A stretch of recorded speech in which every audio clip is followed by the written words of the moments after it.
It's the ESPN Sunday Night Baseball Game of the Week. Tonight, from the Kingdome, it's the Yankees with Dwight Gooden going up against the Seattle Mariners and Ken Griffey Jr. It's the ESPN Sunday Night Baseball Game of the Week. In 1984, at age 19, Dwight Gooden burst upon the New York scene with a promise of greatness. Dwight Gooden has set a new Major League record for strikeouts by a rookie pitcher. A year later, at 20, he was already baseball's most dominant pitcher, winning 24 games and the Cy Young Award. At age 21, he was the ace of the staff on the best team in baseball. Throughout his 20s, he was one of baseball's premier pitchers. But before his 30th birthday, a substance abuse problem caused him to be banned from the game for nearly 2 seasons. Now, at the age of 31, with everything to prove all over, Gooden has once again burst upon the New York scene.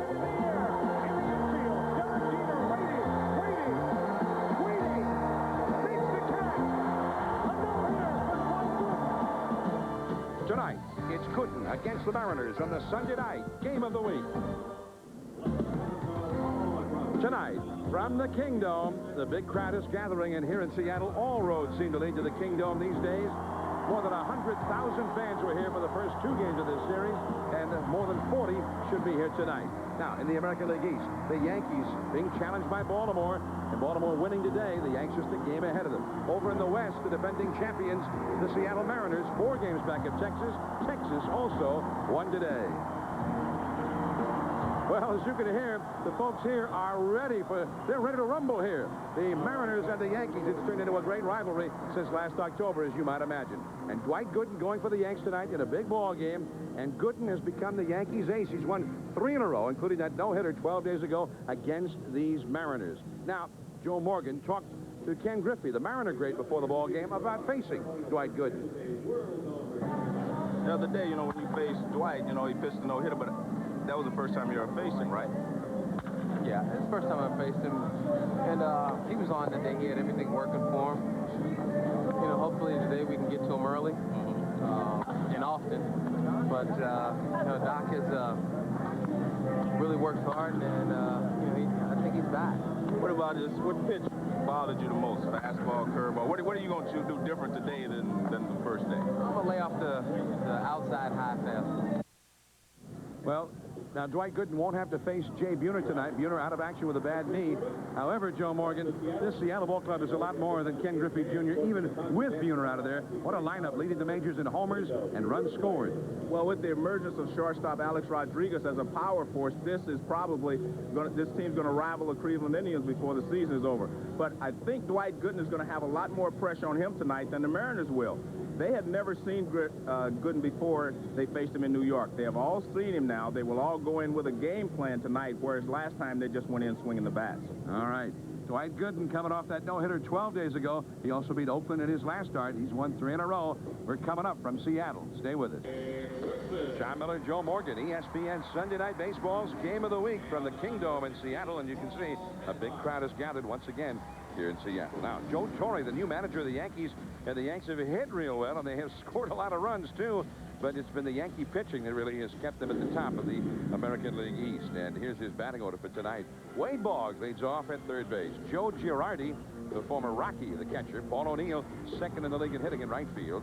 It'll be Tino Martinez, the former Mariner, at first base. Ruben Sierra, the DH. Mariano Duncan just back from the DL at second base. Gerald Williams, who's been sensational in left field. And the young, outstanding prospect, Ruben Rivera, in center field. And Derek Jeter, he's the shortstop. On the mound for the Seattle Mariners, just recalled from the minor leagues, right-hander Paul Menhart.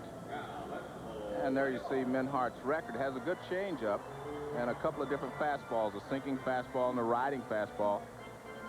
The problem is he's going to have to throw strikes tonight and stay ahead of the hitters. Wade Boggs leads it off. Now, the Yankees won here last night after getting pounded on Friday night. And they won last night, getting a 5-run second inning against Edwin Hurtado of the Mariners, who, right after the game, was sent down to the minor leagues to make room for Menhart. The Mariners have really been scrambling for starting pitching in the absence of Randy Johnson. The first pitch on the outside corner, and we are underway here in the Kingdome. By the way, Randy Johnson on the disabled list with a bulging disc in his lower back, and we're expecting a visit from Randy here in the booth a little bit later. 1 ball, 1 strike now to Wade Boggs. The Yankees, meanwhile, also hurting with injuries to David Cone. He had surgery for a small aneurysm. They don't even know if he's going to be able to come back this year. And that's ball 2 for Menhart. And Jimmy Key back on the disabled list, but working on some things, trying to regain his lost form in Florida. And I mean, not that he's hurt at this moment, but he's trying to put it back together after coming back from surgery. So last night, the Yankees went with a rookie that nobody ever heard of around here, Ramiro Mendoza, and all he did was come in and pitch a great game for New York and get the win. That's him in the jacket in the Yankee dugout. And they know who he is now for sure. How many young people you know could walk in here in front of a full packed house and throw strikes as he did yesterday? No bases on balls. No walks before 57,000 Roscoe fans. Well, nobody can get there. The left fielder, Strange, is ordinarily an infielder. There's a lot of foul territory in this ballpark. Well, because Buhner's out, they've moved Braggs over to right field and put Doug Strange in left field. Well, Bragg, I have a feeling, Joe, would have caught that ball because on Friday night in this series, he was catching everything. He's made some great catches in the last few ball games. He would have made a dive for it. We told Lou to keep him in left field. So Boggs is still up there, 3-2 the count. Griffey. He always makes it look easy. 1 away. And speaking of defense, let's take a look at the Mariner defense. Alex Rodriguez has only made a couple of errors this season, and he has turned into a bona fide star just about the same time Ken Griffey Jr. did last year. And here's a play against a guy that you've seen play a lot, John. Cal Ripken in the hole. He gets up and fires a strike. Look at that arm. Oh, what a play. Alex Rodriguez, he told us after that game, Joe, that he prides himself on defense. And we were, you know, he'd hit a big home run and had won the ball game and all that. But what he wanted to talk about was an error he made later on a more routine play. And he said, you know, that really bugs me. Because he says, I feel as a shortstop, I've got to be strong defensively before everything else. And you like to hear a young guy, particularly, who had that attitude. Well, Ken Griffey Jr. had that attitude when he first came up. Joe Girardi, former Colorado Rocky, brought over to replace Mike Stanley. A rather controversial move in New York. But Girardi has done a great job. He's not a home run hitter like Stanley, who averaged 20 home runs a year in 3 years in New York. But they like the way Girardi handles his staff, and they like his influence with the Dwight Goodens and some of the young pitchers as well. It was interesting. I may step on some toes, but Dwight Goodens said that he was the best catcher he's ever pitched to, which might open a few eyebrows, but raise a few eyebrows, I should say, but that's the way he felt. 2-2 the count. Lights worked with a few. That breaking ball. Third base, Soho. A wide throw, but Sorrento stretched out to get it. 2 men down. Girardi retired. And now one of the hot hitters around coming up, Paul O'Neill. Well, Paul O'Neill has led the American. He was American League batting champion. He came over from Cincinnati, and he's done a great job in the Yankee pinstripes. That ballpark fits him perfectly. If he pulls the ball, he hits it out, and he goes in the gaps left, center, right center. That's why he can hit for such a high average. O'Neill, second in the league in hitting, as you saw there. Roberto Alomar of the Orioles had a hit today and is hitting .401. One strike to count. Well, Menhart, so far so good. He's come out throwing strikes. Well, he's using 2 different fastballs. I said that was pretty much a straight fastball, and he's throwing one that will sink away from the left-handed hitter. It's a little slower than 91. There's a breaking ball that misses outside. Paul O'Neill has a very good eye at the plate. He does not swing at a lot of bad pitches. He tries to work the count in his favor, and then he sits on a fastball and he nails it usually.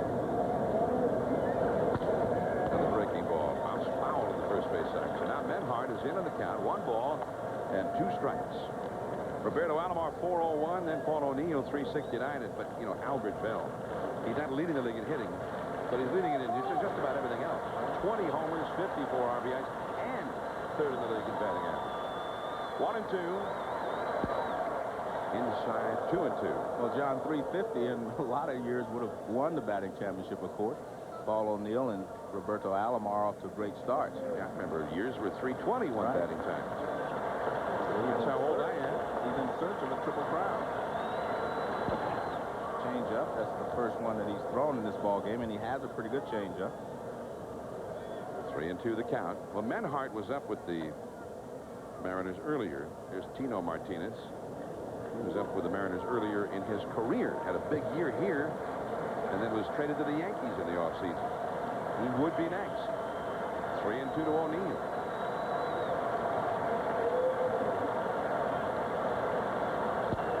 Too low. Well, there's that good eye you were talking about. He always seems to be able to work the count in his favor and get a good pitch to hit. He did not get a good pitch, so he took a walk. So that's how you hit for a high average.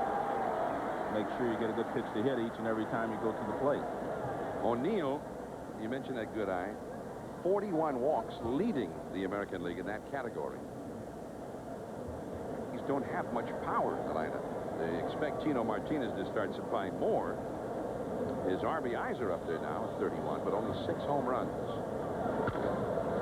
Left field, Strange. The infielder turned outfielder. And that is the inning. One man left for the Yankees. And in a moment, Doc Gooden will be facing that man. That's the view from right up in the middle of the Kingdome in Seattle.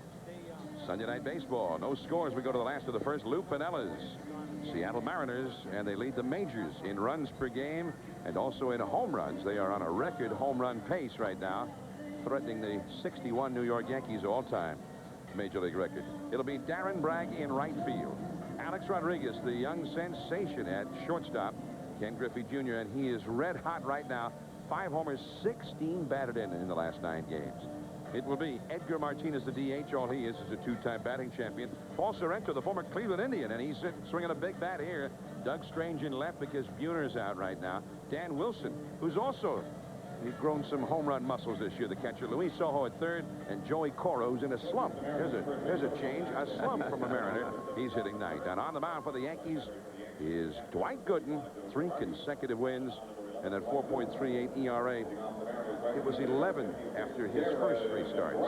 Well, all he has done, John, is just pitch 3 brilliant games. In fact, he pitched a no-hit ball for 9 innings against the Mariners, but he had 16 2/3 total. So he has been pitching very well, uses a fastball, a curveball, and he has been experimenting with a changeup and changing the grip on his fastball to get more movement. Darren Bragg leads it off. And that's too high for ball 1. And if you're the Mariners, that's the pitch you have to lay off of. You can't chase the high fastball in this ball game, or else he'll get you out easily. And it's too low. Now, in his no-hitter 12 days ago, he was a little bit wild at times. He finished up with 6 walks, including 2 walks in the 9th inning. Well, Girardi with walks coming. And it hit a speaker. Only in the Kingdome. It ends up in the crowd. Either Girardi or Boggs was going to catch that ball, and it hit one of the speakers and landed in the crowd. Well, that's a good luck sign for the Mariners, you might say. So he's going to have to get Bragg out all over again. Well, some places they lose him in the sun. Right. Well, you see, Girardi thinks he has it, and then he says, oh, well. Anybody see where that one went? I was sure it was up there somewhere. 2-1 the count to Darren Bragg.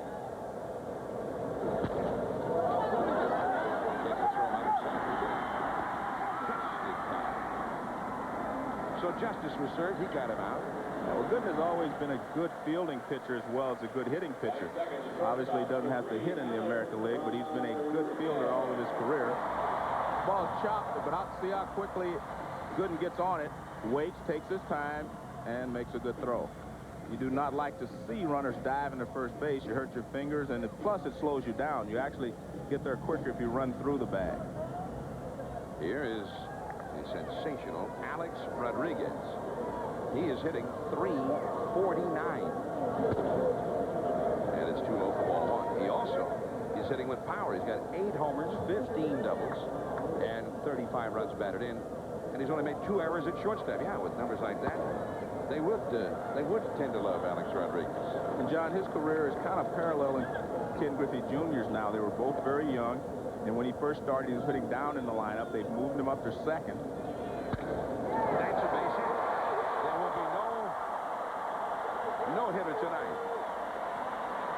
Since he's moved up to second, he's been hitting over 400, and that's exactly what happened to Ken Griffey Jr. He started off low in the order. They moved him to second in front of Alvin Davis, who was here at the time, and he became a star. And now Rodriguez is hitting in front of Ken Griffey Jr., so he's taking advantage of it. Good pitch there by Gooden, fastball over the outside part of the plate, and he pulled it in the hole for a base hit. That sign is also rather appropriate. It would work for this guy, too. Griffey, who was struggling when they went out on the road trip. He was hitting about 250. But look where he is now 2 weeks later, 303. Tied for 5th in the league with 15 home runs. And many of those have come lately. Back to the bag at first is Alex Rodriguez. Rodriguez is only 20 years old.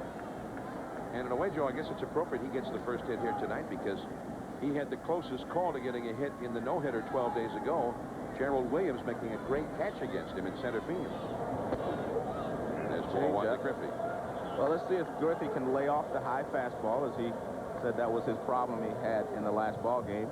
Gooden starts him off with a changeup on the first pitch. Now that's a little bit different from the old Dwight Gooden. The guy who threw 98 miles an hour. And that breaking ball is in the dirt, and down to second will go Rodriguez.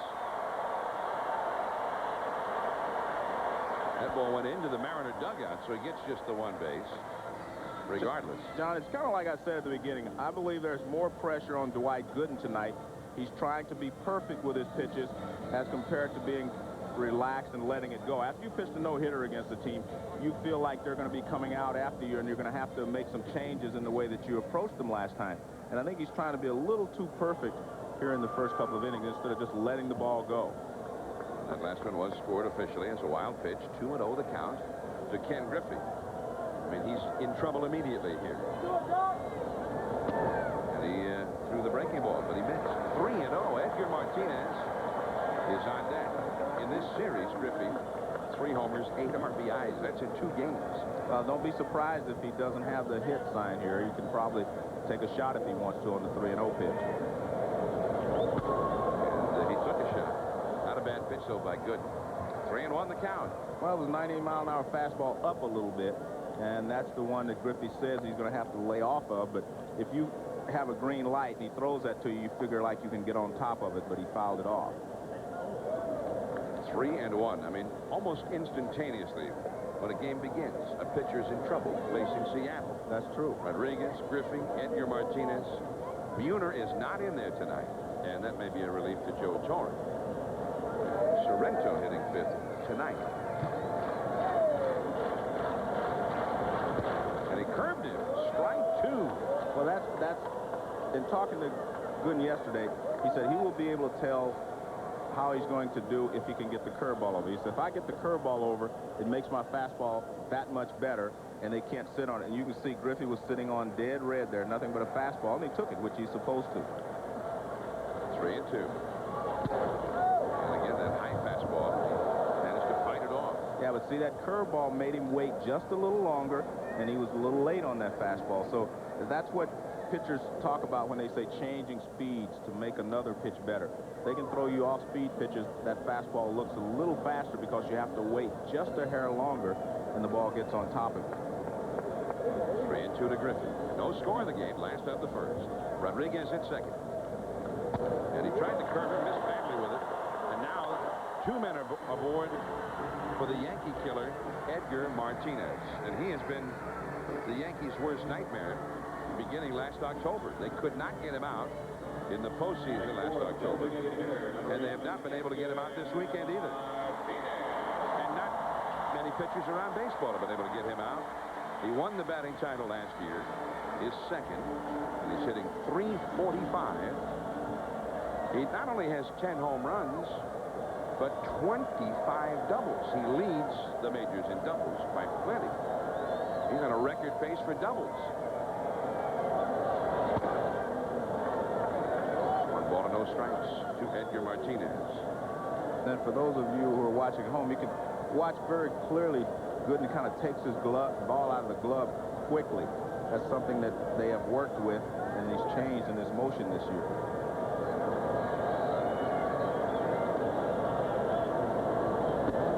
He's behind again. But he doesn't seem real sharp with his control here, Joe. He's been falling behind everybody. Yeah, but if you watch, John, I believe it's because he's trying to hit the outside edge here, the inside edge there. He is trying to be, I think, a little too perfect with his pitches. But again, that's probably caused by the fact he did pitch a no-hitter against these people last time. There's a little more pressure on him. That's a high drive gone, and it's fair. Down the left field line. Second deck, a 3-run homer. Edgar Martinez, what a shot.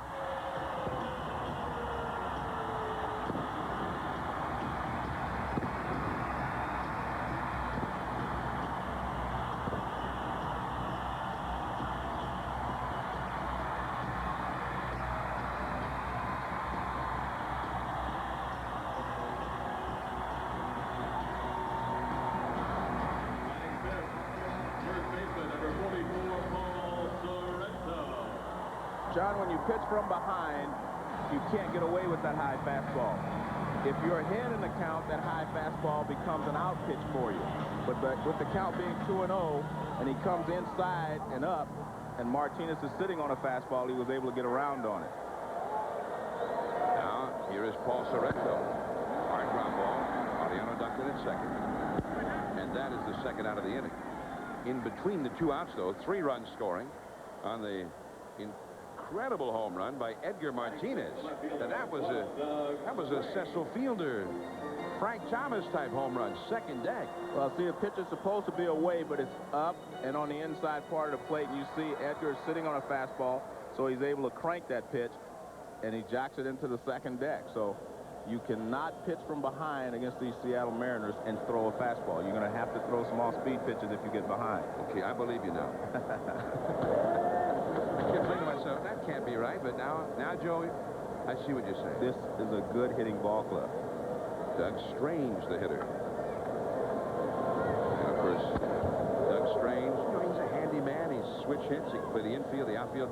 But for Yankee fans, they'll always remember him as the guy that drew the bases-loaded walk against David Cohn last October in that final game of the divisional series. That brought in the tying run of that game in the 8th inning. And, of course, eventually, the Mariners won that ball game against Jack McDowell on a 2-run double by who else? Edgar Martinez. I mean, they just can't get this guy out.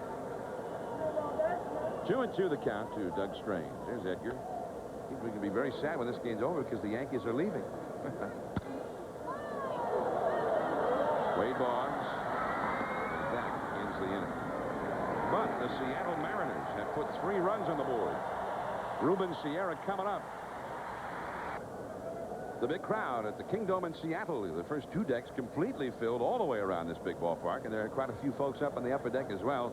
You should have more than 40,000 here tonight, and more than 140,000 for this 3-game series. They've got the baseball fever here in Seattle. Here's Paul Menhart to Ruben Sierra, and it is ball 1. Well, Dwight Gooden, welcome to the Kingdome. The first time he's ever pitched in this ballpark, and the dimensions here are a little bit different than most big league parks, and you don't get any help from any kind of wind blowing in. And having said that, the ball hit by Edgar Martinez goes out of any ballpark. Right. But I'll tell you one thing, that may have taken a lot of the pressure off for Dwight, and he may be able to relax. We'll see how hard he throws next inning and see if he's a little more consistent. 1-1 to Sierra. And that's a base hit, cracked into center field. Hustling over to cut it off on that turf is Griffey. First hit for the Yankees against Menhart. Well, the one thing to remember, there you see the top speed was 90, and he was clocked at 94 and 95 in the 9th inning of his no-hitter. So he's off to a little slow start. I mean, but again, I really believe it's because he was pressing a little bit. And we'll see when he comes back out, see if he's a little more relaxed, a little more free and easy. But he will have to pitch from ahead against these hitters. He can't pitch from behind against these Mariners.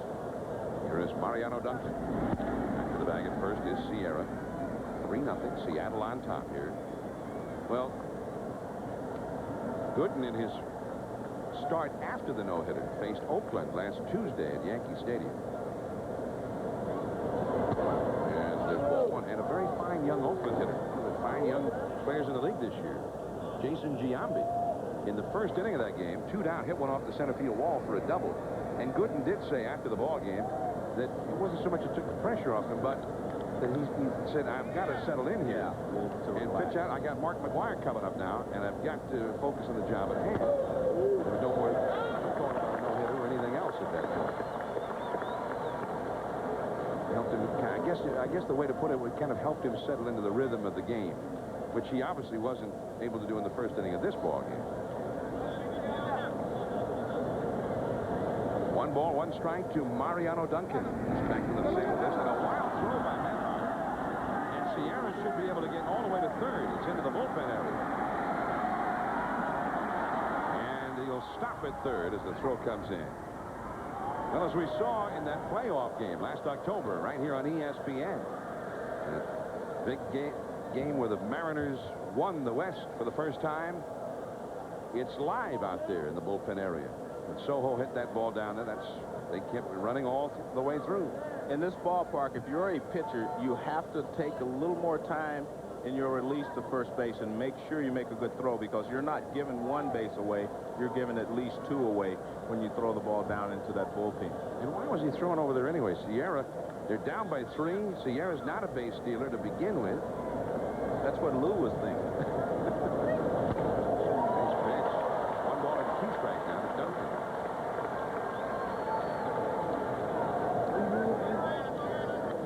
We talked about his changeup being a very good pitch. And here's his changeup. And you can see the rotation. 1 ball and 2 strikes now. Gerald Williams on deck.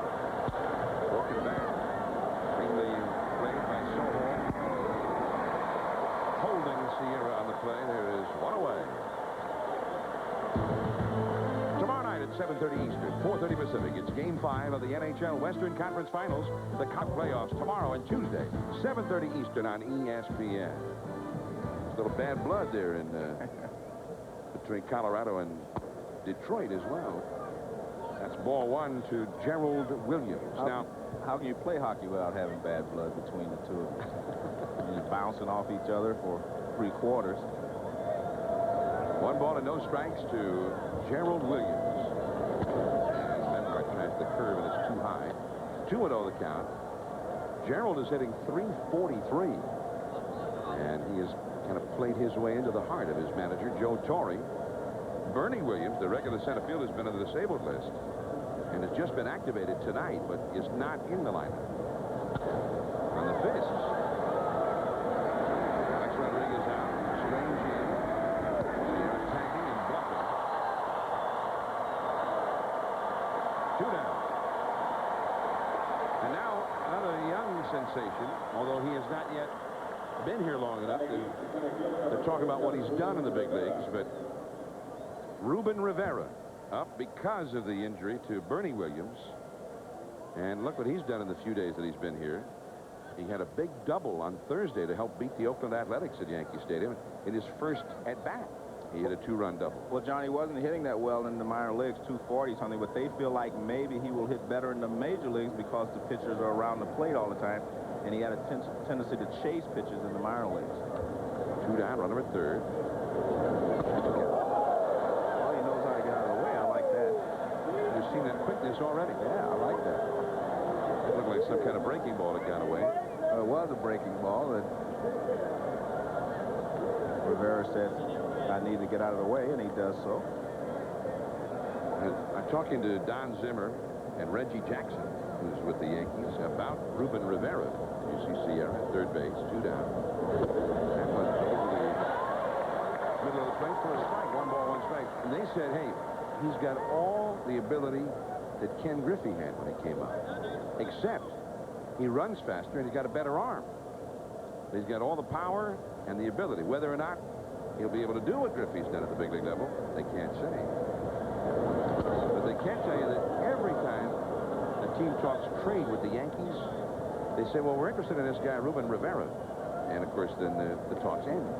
but it sounds like that word potential.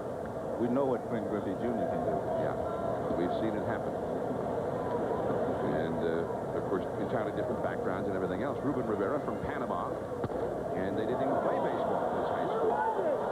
He played soccer and basketball as a youngster, and his friends finally invited him when he was about 15 or 16. He said, why don't you come over to the Sandlot and play baseball with us? And he played. The scouts saw him. And the Yankees signed him at a very young age. He signed when he was 16.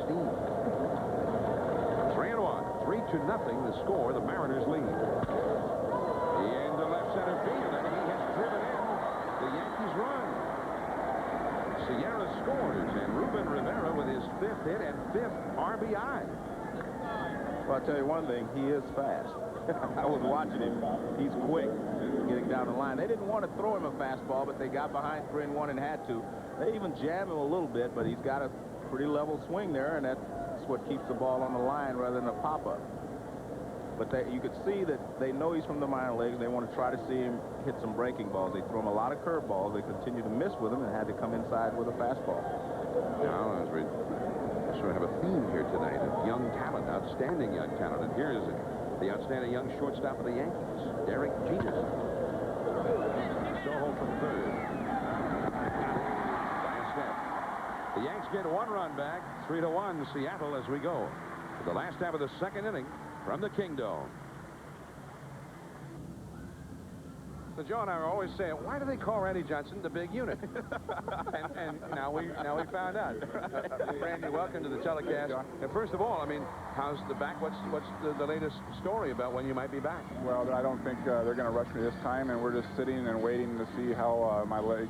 Actually, it's my leg. I'm getting some impulses from my sciatic nerve from the bulging disc is hitting the nerve, and it's sending twitches down my leg and getting situation in my calf where it's cramping and I just can't pitch with that sensation right now. Well, I have a question. I'd like to know, how would you defend Shaquille O'Neal? I don't think there'd be too much boxing out here. Here's Dan Wilson, the battery mate of Randy Johnson ordinarily, and Wilson takes ball 1. Well, Randy, obviously, I mean, you're such an important figure on this Mariner ball club, the man they look to end losing streaks, to pitch the big ball games. And they miss you so terribly. And I know you did kind of rush back at first because you did pitch 1 game, and then you realized probably it was a bad idea. Well, there may have been a setback from that. The injury initially happened in Milwaukee the end of April, and then I pitched again 5 days later in Texas, and that's when I came down with my leg problem from the resulting from the bulging disc with the nerve going into my right leg, and took 11 days off. Took 11 days off from that and tried pitch again here in Kansas against Kansas City here, and it just didn't happen. And I believe that I'm rushing myself, and Lou and myself, and then some of the doctors sat down and felt that it'd be best just to sit down and rest and let it completely heal.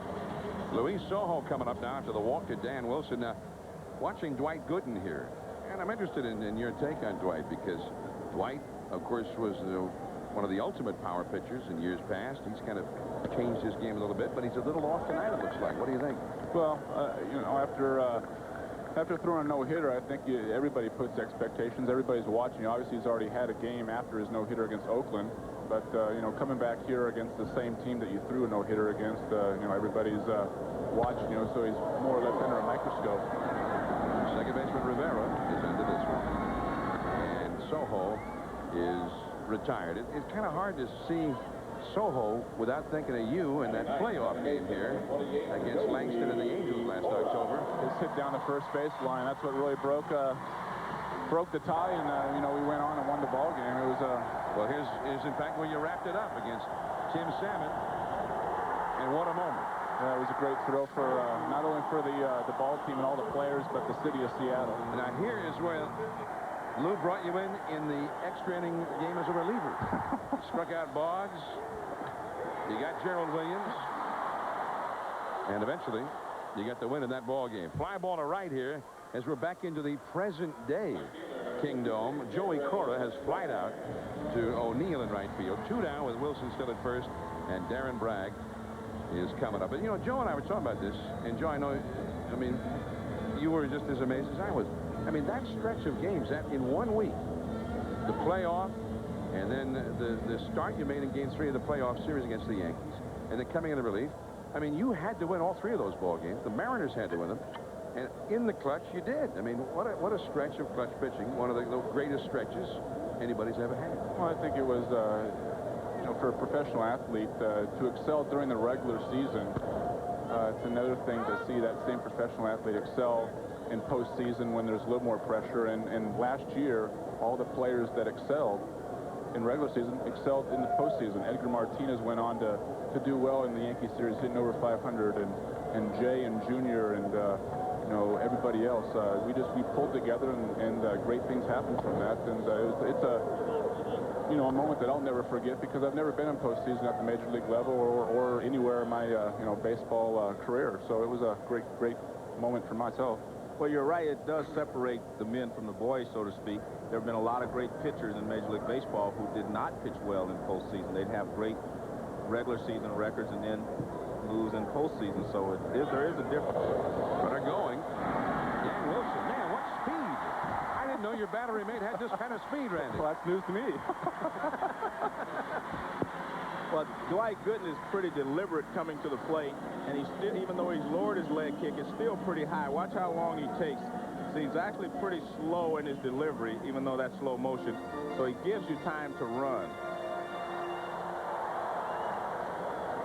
Well, the running game of Dan Wilson, there it is again. That runs his season total for stolen bases to 1. Well, Dwight Gooden, he was never very good at holding would-be base stealers in the old days either. Aaron Bragg with a count of 2-2 now. Well, I mean, you must, as great a competitor as you are, must be really grinding on you to not be in there and see the ball club having a scuffle like this in the rotation. Well, it's extremely difficult to, I came back, you know, I was able to see Dwight Gooden's no-hitter, and then after that game, I came home back to Seattle, and so I was here in Seattle as the team was on the East Coast, so I haven't been able to partake in anything. I was watching all the games on TV, and, you know, I can't go out there and even play catch right now with my back, and it's extremely difficult to not be able to partake in anything right now. Randy Johnson here with us as Dwight Gooden gets out of the second inning, striking out Bragg. Top of the order, Boggs, Girardi, and O'Neill coming up for New York. The ESPN Sunday Night Baseball Game of the Week is brought to you by the more than 1,300 AutoZone stores across America. AutoZone, the best parts in auto parts. It was a beautiful day here in Seattle in the Pacific Northwest, and right now inside the Kingdome, the Mariners leading Dwight Gooden of the Yankees 3-1. John Miller, Joe Morgan here with you, and we're glad to be joined by Randy Johnson as we go to the top of the third inning. Wade Boggs leads it off against Paul Menhart, and there is a called strike. Now, Joe and I were talking to Randy and enjoying it up here, Joe, but, you know, Randy really wanted somebody that he could talk to that he can relate to. Well, actually, I just wanted to show you who I was going to be playing basketball with against you two. You know, I found my partner. Yeah. Well, Bill Russell, great NBA star, good friend of yours, Joe, has also joined us here. So Randy doesn't feel, you know, so out of it with a couple of, you know, small people like us. Well, I'll let you guard them when they go in the post, and then I'll guard them out on the wing. How's that? Well, I'm taking Randy because his leg's not good right now. Yeah. They're pounding him right in the back. 1 ball and 2, and you can handle Russell. Oh, yeah, right. Joe's always said that he thought he could just go right in and stuff one over Russell. I don't know if he said that to you, Bill, but he's always told. No, John, I was a shooter. I played outside. Give him a shooter. I was a shooter. 2-2 to Wade Boggs. 3-1 the score. The Mariners on top of the Yankees. Top of the third. Girardi will follow, and then O'Neill.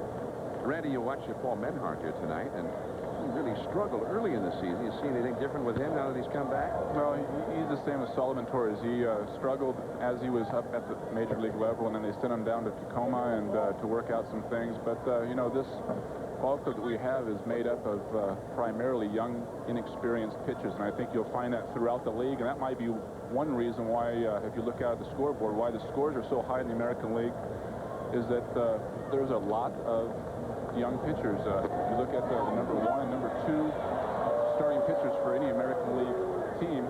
They're veterans, but as you go down their rotation, number 3, number 4, number 5 starters, they're young kids, inexperienced kids. They have to learn. There's no doubt about that, but you know, they're going to get knocked around a little bit, and our bullpen is young and inexperienced, but we have some leadership down there, and you know, it's just a matter of going through the rough ride here for some of the young kids, but no better way to learn than at the major league level. Ryan Papa, shallow center field, and Alex Rodriguez takes it, and Wade Boggs is retired for out number 1. Menhardt's gotten him twice now, and when a pop-up goes way up there, I mean, it goes way up there.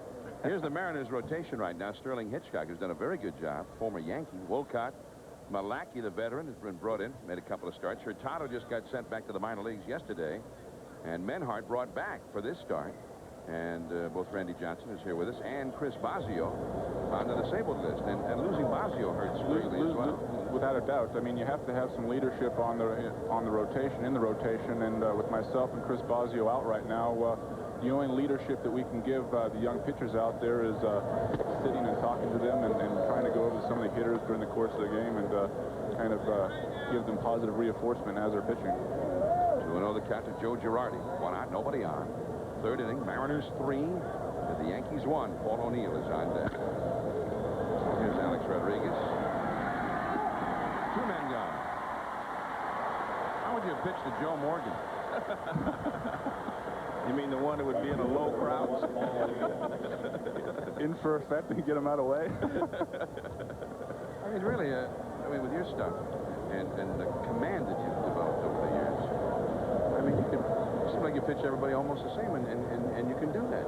Is that an overstatement? Or? Well, I think, you know, being a power pitcher, there's no secret about that. But, you know, I also, you know, have to go out there and pitch a little bit. You can't try and overpower people, and I've come to that conclusion over the last couple of years, and I think that's one reason why I've been a little bit more successful now is actually going out there and pitching and using both sides of the plate and you know, mixing my pitches up. But for the most part, on a given day, you know, sure I'm going to go right at guys with my fastball, but no matter how hard you throw, you know, you can't throw by everybody at all the time, too. That's what Joe was saying, that he faced. No, I think that was a good example of what you're talking about. Opening day, you threw Frank Thomas a fastball, he hit a home run. Sure. The next 2-3 times up, you threw him breaking balls, you struck him out, he was chasing it, so you had to make adjustments. And I think a true power pitcher, if that's all he had with the fastball, he would have to continue to challenge you with a fastball, yet you had someplace else to go. Right. Well, and I think, you know, as time goes on, as I've been in the league now, all the hitters know that I'm a power pitcher, and they're looking to, you know, hit a fastball. So I think, you know, if I can have control with any of my other pitches, sometimes I can get them off balance as well. So I think the thing that impressed me most about seeing you the beginning of last year and so far this year is that when you throw that curveball, or what do you call that? we call it a slider. A slider, and it starts off the plate outside and then breaks over the outside corner. I have never seen a right-hander get a base hit off of that pitch. 2-2 to O'Neill. He knocked him out. Joey Cora. 3 up and 3 down. Menhardt looks good. Randy Johnson, thanks for being with us. Thank you, John. Thank you. All the best to you. Hope to see you out there soon again. Thank you very much. Thanks to Bill Russell as well. Ken Griffey Jr. will be batting second when home 3-1. The Mariners against the Yankees, last of the 3rd. Alex Rodriguez against Dwight Gooden, and a fastball is up and in for ball 1. Rodriguez got that 3-run rally started with a solid single to left. He is only 20 years old. He'll turn 21 in late July. And he was involved in this wild game in Baltimore 9 days ago. 14-13, Baltimore won. He had a grand slam and drove in 6 in that game. Looked like he was going to be the hero with an 8th inning grand slam to put his team ahead. And he takes a call strike 2 with a curveball. After the game, he said, Alex, you ever been involved in a game like that? He says, oh, yeah, but not since all the way back in high school, 2 years ago. He's a young guy, Joe. Well, you see, Gooden pitching a little differently the second time around. First time up, he went out and got a fastball and pulled it in a hole. So Gooden started him off with a fastball up and in to keep him from leaning out over the plate. And now he stayed away since that first pitch. High in the air to right field. It's a short porch out there. O'Neill is back.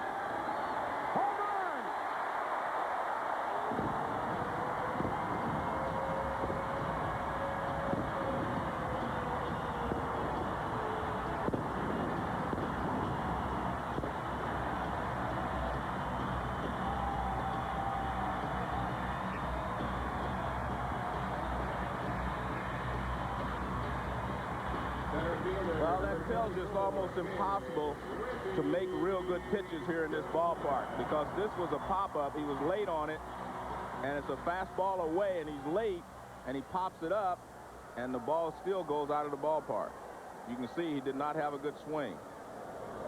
It's only 312 feet to the foul pole in the corner, and not much deeper to the part where he hit it, and it just barely made it over that wall out there.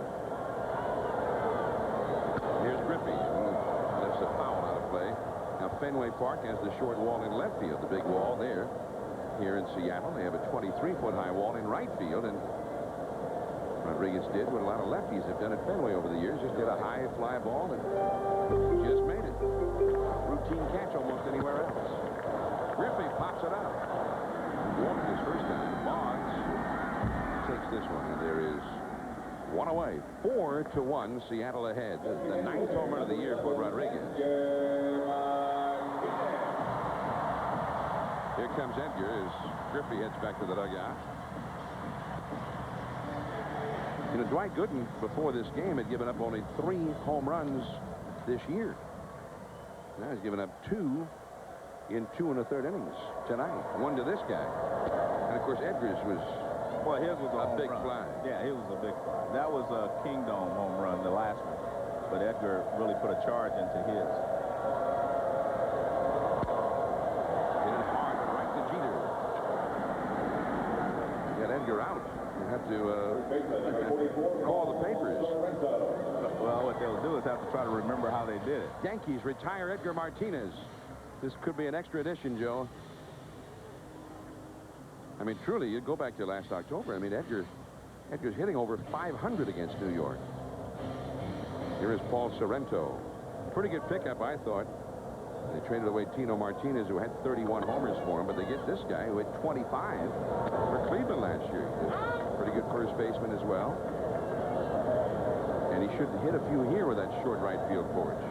Here's Tino, the former Mariner, now with the Yanks. That's a base hit for Sorrento.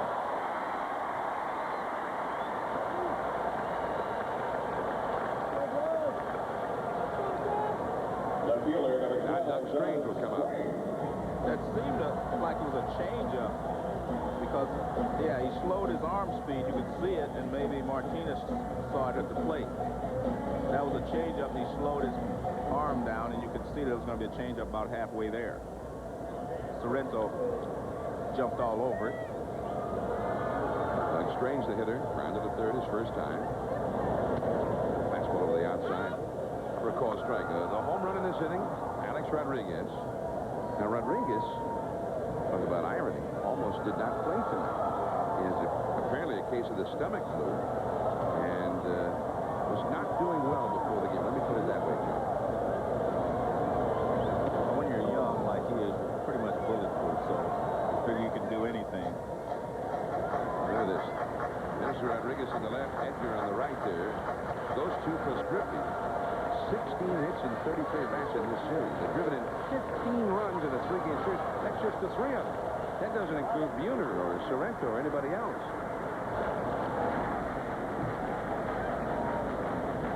Oh, and 2 the count to Strange. 2 down. Sorrento at first. 4-1, the Mariners on top. The most prolific offense so far.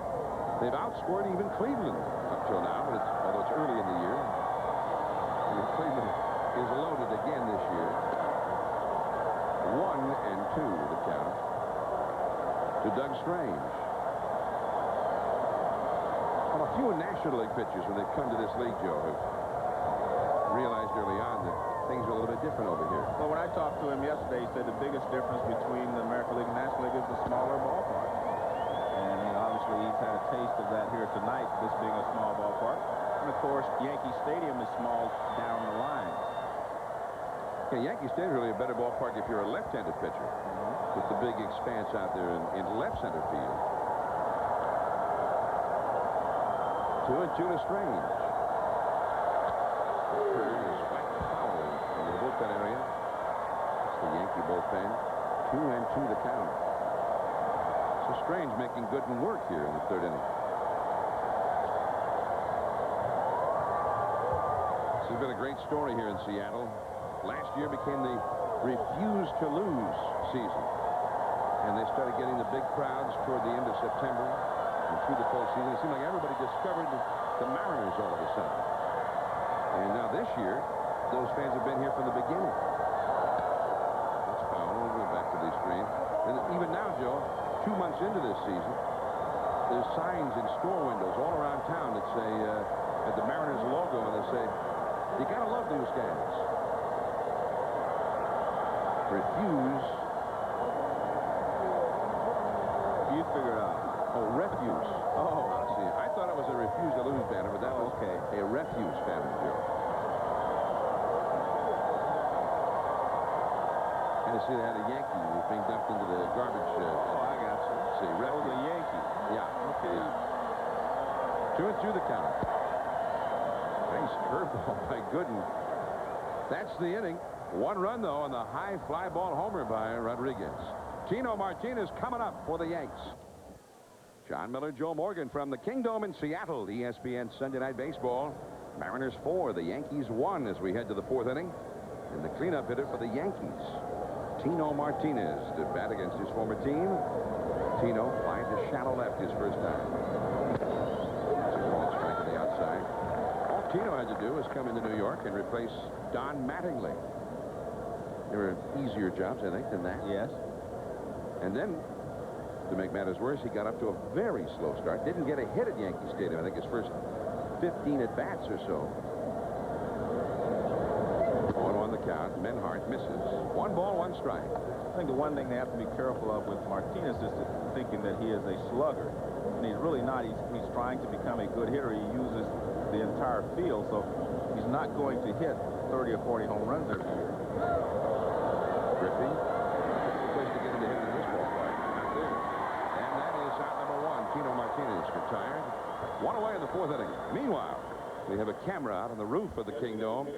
Here's Elliott Bay. We're hard on the shores of Elliott Bay, near the ferry terminal, the Washington State ferry system. Just a spectacular scene down there. And then the skyline of the beautiful city of Seattle, near sunset here in the Pacific Northwest. Actually, we're a couple of hours from sunset here.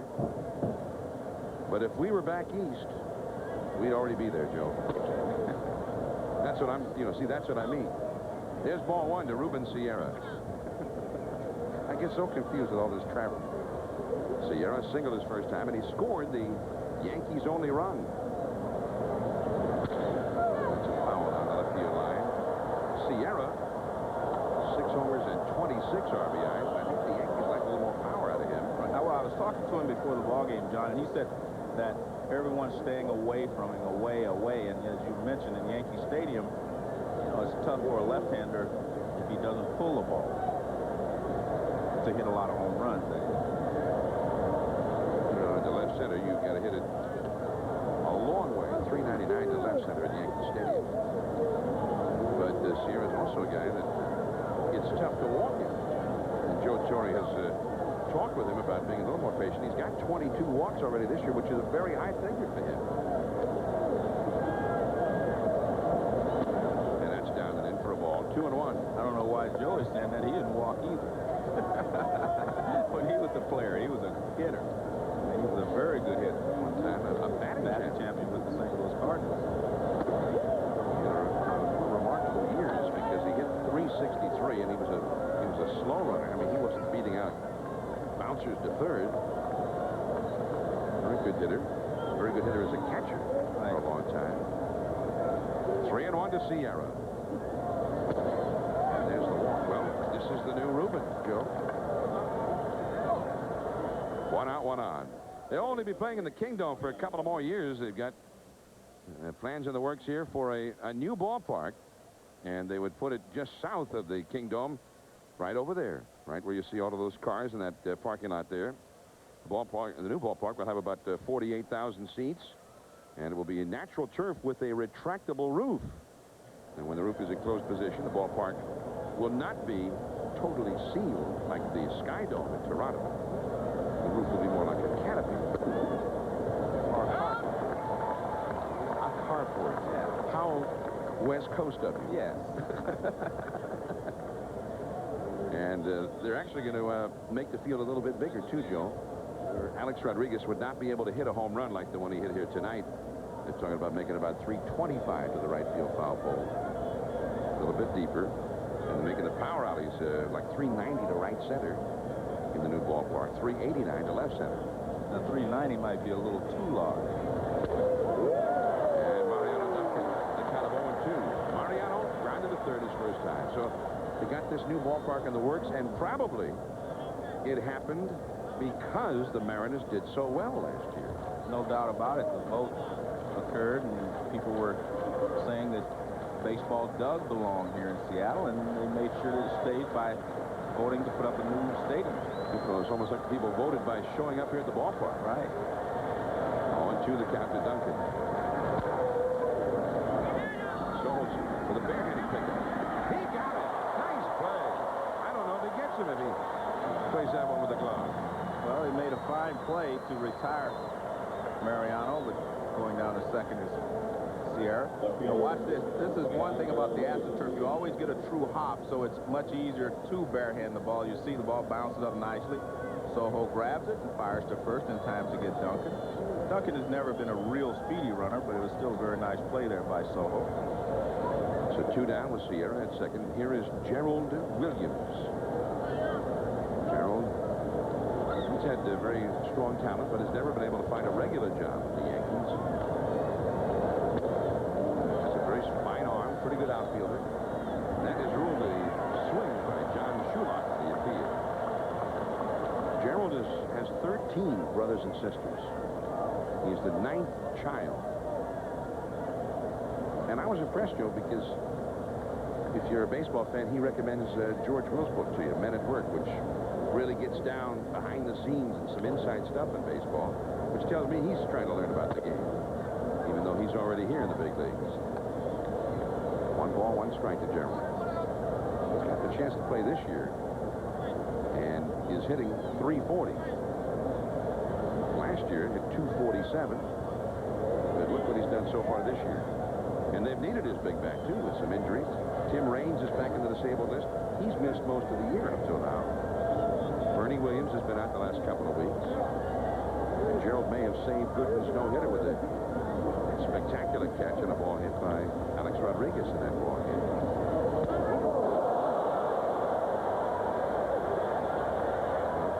That hurt. Well, you can see they wanted to pitch him inside. And that was the game plan. Come in on him and then, you know, throwing breaking balls away. This fastball is way inside. Plus, it's running. It's running in farther on the right-hander. It started off the plate inside and just tailed in. And as you said, it probably hurt. Gerald not too happy about it. You see that fastball, the rotation is boring in on him. And he really had no chance of getting out of the way of that pitch.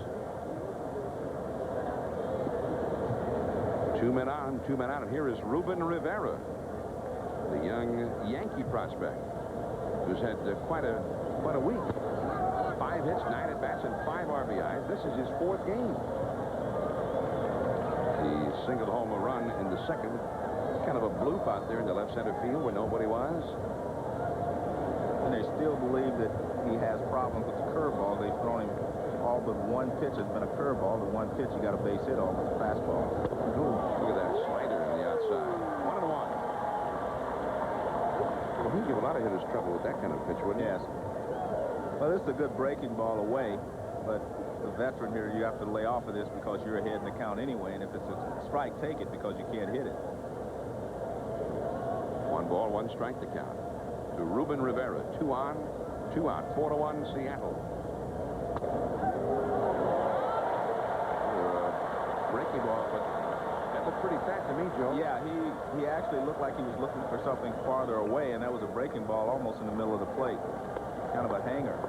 That's not where this guy, Menhard, wanted to put it, but he got away with it. Don't want to throw that one again. Not too often in this game. Let's see what would happen if it's more. He's ahead of the youngster, 1-2. Now we'll see his speed. Soho tries it again. Got him again. 2 times in the same inning. Soho with the barehanded pickup. This time he got a very fast runner. The side is retired. 4-1 Seattle at to 3.5. 4-1 Mariners, and quite a play by Luis Sojo to end the Yankee half of the fourth inning. And now the Mariners come to bat against Dwight Gooden. Dan Wilson walked his first time.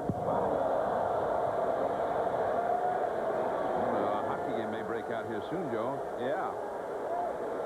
Gerald Williams got hit by a pitch, and all of a sudden one goes behind Dan Wilson. Well, now there's a warning issue to Gooden. And also to his manager, Joe Torre, who comes out. Ed Hickox is the home plate umpire.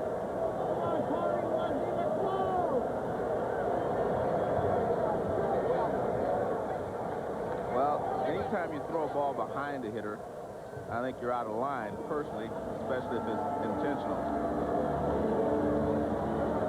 But obviously the Yankees were upset at the fact that Bernie Williams was hit by a pitch. I mean, Gerald Williams. Bernie's still sitting on the bench. He may play today, but Gerald Williams was hit, and I'm sure that was part of it, but at least he threw it down by his legs. He didn't throw it up by his head and behind him. And the curveball is too high. 2-0 to Dan Wilson. And a lot of times, because the catcher is the one receiving the ball, you like to pick him out to retaliate against. Yeah, can't throw it to Paul Menhart. Maybe just a little while.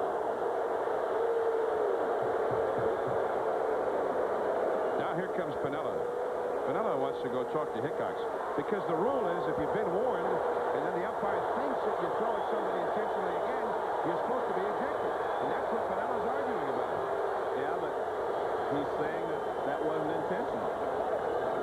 But obviously he thought the first one was because he warned Dwight, but this one he just thinks the ball got away from him. 3-0 to Dan Wilson. I'm just going to take a guess here, but I'm saying Girardi's not going to call for one inside this time, Joe. But look where he was set up that time. This one is on the outside. I mean, Girardi set up on the outside the last pitch. Yeah. 3-1 the count.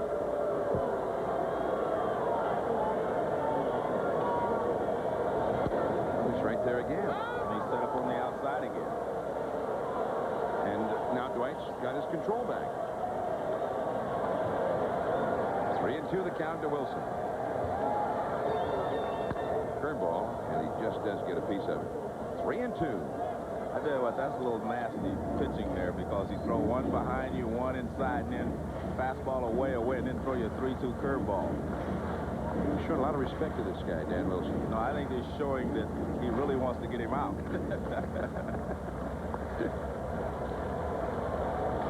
Well, he's finally gotten more strikes than balls. Really had to battle tonight with a lack of control. There's a curve, and he just got a piece of it again. Good work here by Wilson. He fought off a couple of real tough curveballs with 2 strikes. Well, this is a good breaking ball from Gooden, and you can see the rotation there. You see a little hole in it. There were times early in his career when they said his rotation was so tight you really couldn't see that hole in the ball. 3-2 the count. And he walked it. So Wilson has walked for the second straight time. Now Luis Sojo coming up, and he made a fabulous play to get Ruben Rivera in the top half of this inning. Well, Rivera really runs well, so he knows he's got to hurry. He comes a long way to get it. One step, and he gets rid of it, and he just barely nips Rivera at first base, because he runs very, very well down the line. Wilson is aboard. Here is Sojo at the plate. One of the heroes of that playoff game, which we had exclusively on ESPN last October. You don't often get a playoff for a pennant or a divisional title over the years, but the Angels and the Mariners had one last year. And Sojo got the big hit of the game. Bases loaded. Hit a fair ball on the ground past first base, and everybody scored. Punch at it and misses. 1 strike to count to Sojo. 4-1, Seattle ahead here in the last of the 4th inning. Well, John, the reason you do not have many playoffs because 162 ball games is supposed to separate the teams. So very unusual when you get 2 teams with identical records over 162 ball games. Or as was the case last year. 144, yeah. And a foul, but it has not often happened over the years. And it'll be interesting to see. I mean, in a way, it's like the Angels haven't quite recovered from it yet. I mean, they're really struggling early on in 1996. There's Jay Buhner. He was one of the big guys as the Mariners made that great comeback last year. And he just had a breakthrough. He hit 40 home runs a year ago. And he's on his way to looking like he might just do it again. Got 16 homers this year. That's a ball inside. 1 ball and 2 strikes. California, with a win today, is 2 games below 500. Last summer, the Angels, they just got it going, and for a while they were almost unbeatable. Now, I agree with something Chili Davis says, and that is that they miss Tony Phillips, not just his... Back to Gooden. The second one. Jeter back to first. Pull off the bat. Soho safe at first on the foresight. Wilson retired at second. We talked about Dwight Gooden making a change in his delivery. We'll show you what those 2 changes are. Take a look right here at how high his left knee is on this particular. That's the old Dwight Gooden. See, it's in a lower position here. He will also take his ball out quicker on the right. See how it stays in there a long time on the left. Now watch how quickly he takes the ball out. Right there. Those have been the 2 changes that they figure has made a difference in his delivery and also in his control. Here's Joey Cora. That's a foul. They felt like when he took the long delivery and the high leg kick, he had a tendency to overthrow sometimes. Now this shortens everything, makes it more compact, and everything kind of stays together. And in Dwight's words, he was moving all over the place before, and now he's a little more stabilized.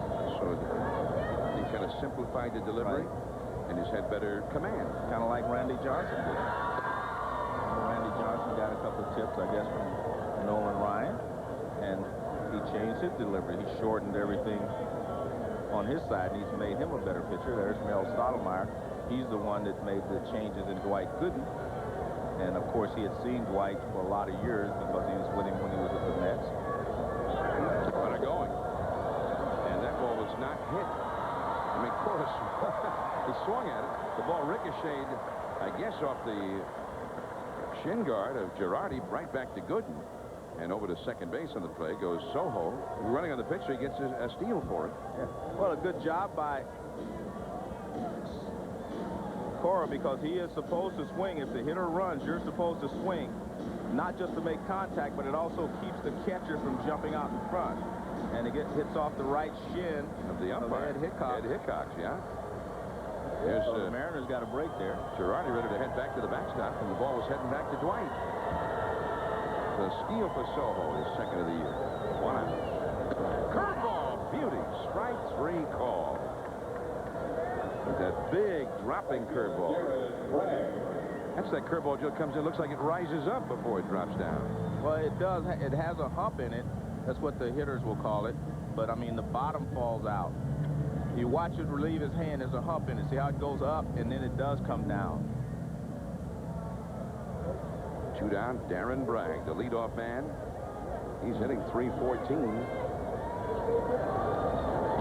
And this curve misses very high. 1 ball and no strikes. Mariners got 3 in the first on the booming home run of Edgar Martinez. The Yanks got 1 in the second on a Ruben Rivera RBI single.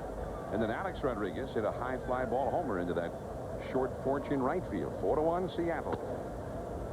Tries the curve again. 2-0 the count to Darren Bragg.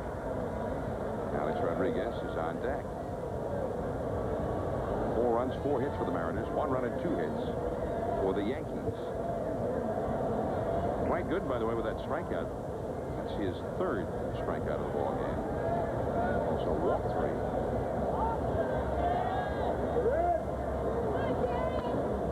And a changeup. It's another new wrinkle. You mentioned it at the onset. A few of those, and it throws a slider every so often. Well, I think he's a little more in sync now than he was earlier, because before he was really throwing 2 pitches. And it's tough to be a 2-pitch pitcher just with a fastball and a curveball. chasing that high fastball. Foul tipped into the glove of Girardi. 2-2 the count. Well, that's what the changeup does. It will make you wait just a hair longer, and then the ball is on you, and you will swing at a lot of bad pitches. See, if he would not have seen that changeup, he probably never would have swung at that pitch. That's why it's important for pitchers to mix their speeds. Even if they're not throwing strikes with it, you still have to throw it. You have to give the hitter a different look. Soho at second. That curve is in the dirt. Full count now to Bragg. 3-2. Even Darren Bragg, I mean, this guy's been a tough out since he came up for the minor leagues.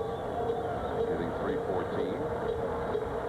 This is his 21st game. It's being brought up, and he immediately got hot when they brought him up. 3-2 the count. A base hit could mean another Seattle run. Gooden trying to keep his club relatively close. The curveball got him looking again. His 4th strikeout. We're heading now to the 5th inning. Jeter will be coming up, then Boggs and Girardi. The Yankees trailing the Mariners 4-1. Hope you're enjoying your holiday weekend, everybody. Larry Beal in the studio, and Network MCI takes us to Detroit. The beleaguered Detroit pitching staff gave up only 3 hits today to the Indians, but that was one of them. Albert Bell going deep off of Brian Williams, his 20th homer. Let's go back to Seattle to John and Joe as the Indians won that game 5-6. Thanks, Larry. Ball 1 to Derek Jeter as he leads it off here in the 5th inning for the Yankees. Jeter, ninth base hitter, into deep right. This one is off the scoreboard. Jeter hurrying into second, and he's there with a stand-up double. So Jeter, the 21-year-old Yankee shortstop, plays wall ball out there, as Rodriguez, the 20-year-old Mariners shortstop, hit one just above the wall. So these 2 young shortstop Joe both not out to play the same game. Fastball in the middle of the plate. It was down, and he hits it pretty well in the right center field. Actually, it is a little better than Rodriguez did, but hit it to a different section of the ballpark. It's off of the scoreboard, so the ball is in play. Then he hustles into second with a double. Now Wade Boggs will come up.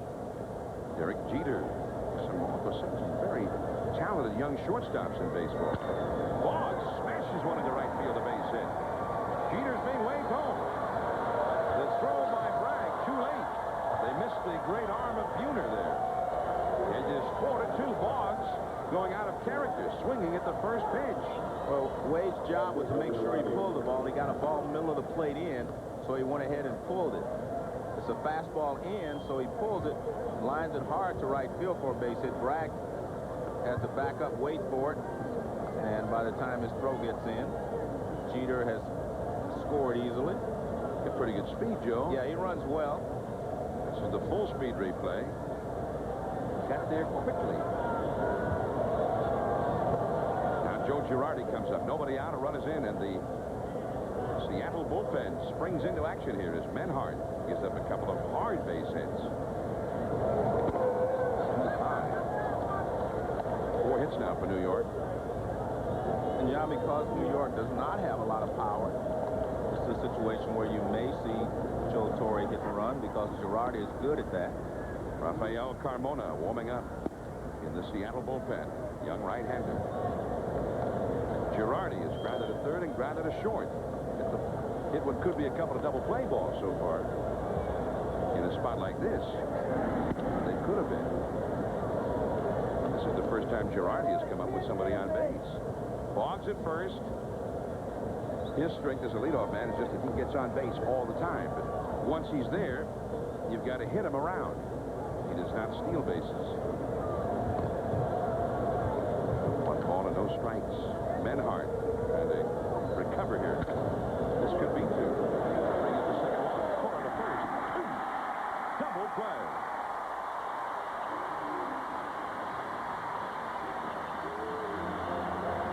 Well, Menhart does the job. He turns the ball over, gets the sinking fastball in, and he grounds it to shortstop. That's like perfect. 6-4 to 3. It doesn't get any easier than that.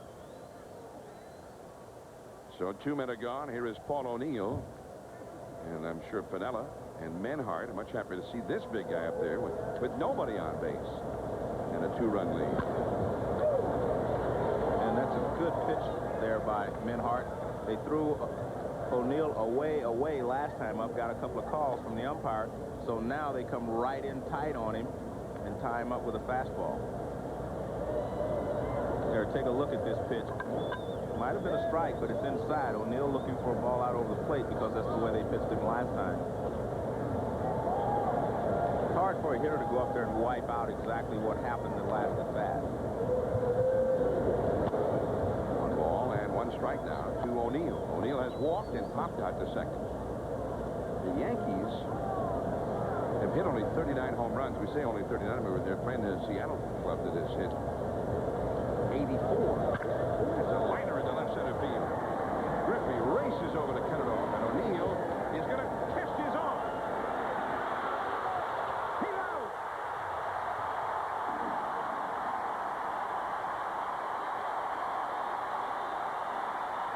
Junior comes through.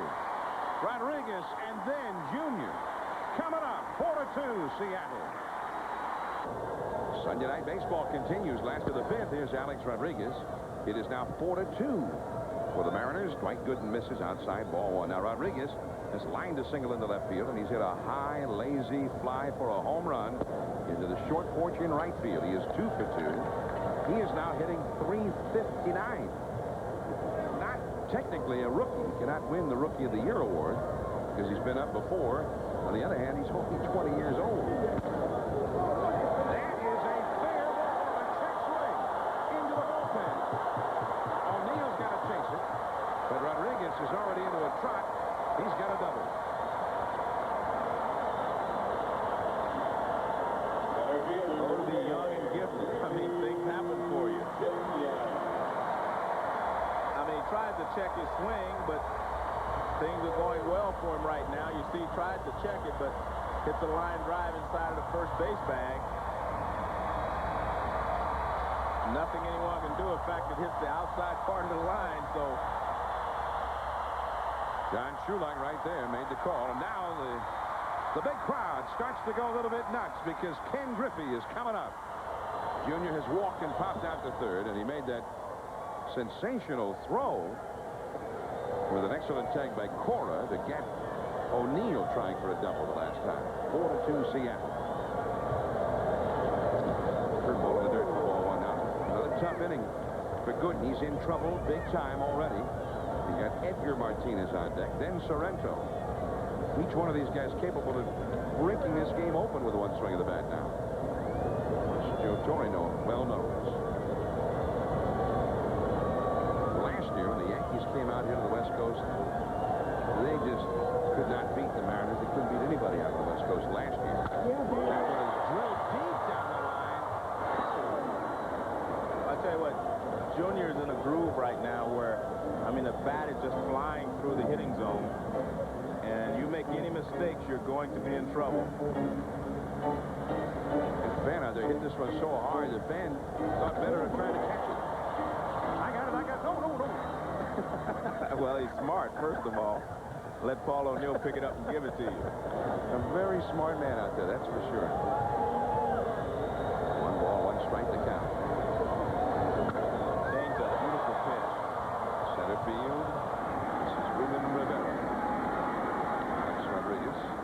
The young Mariner phenom will not challenge the young Yankee phenom on that one. Well, I'm going to show you why Paul O'Neill's play wasn't that bad.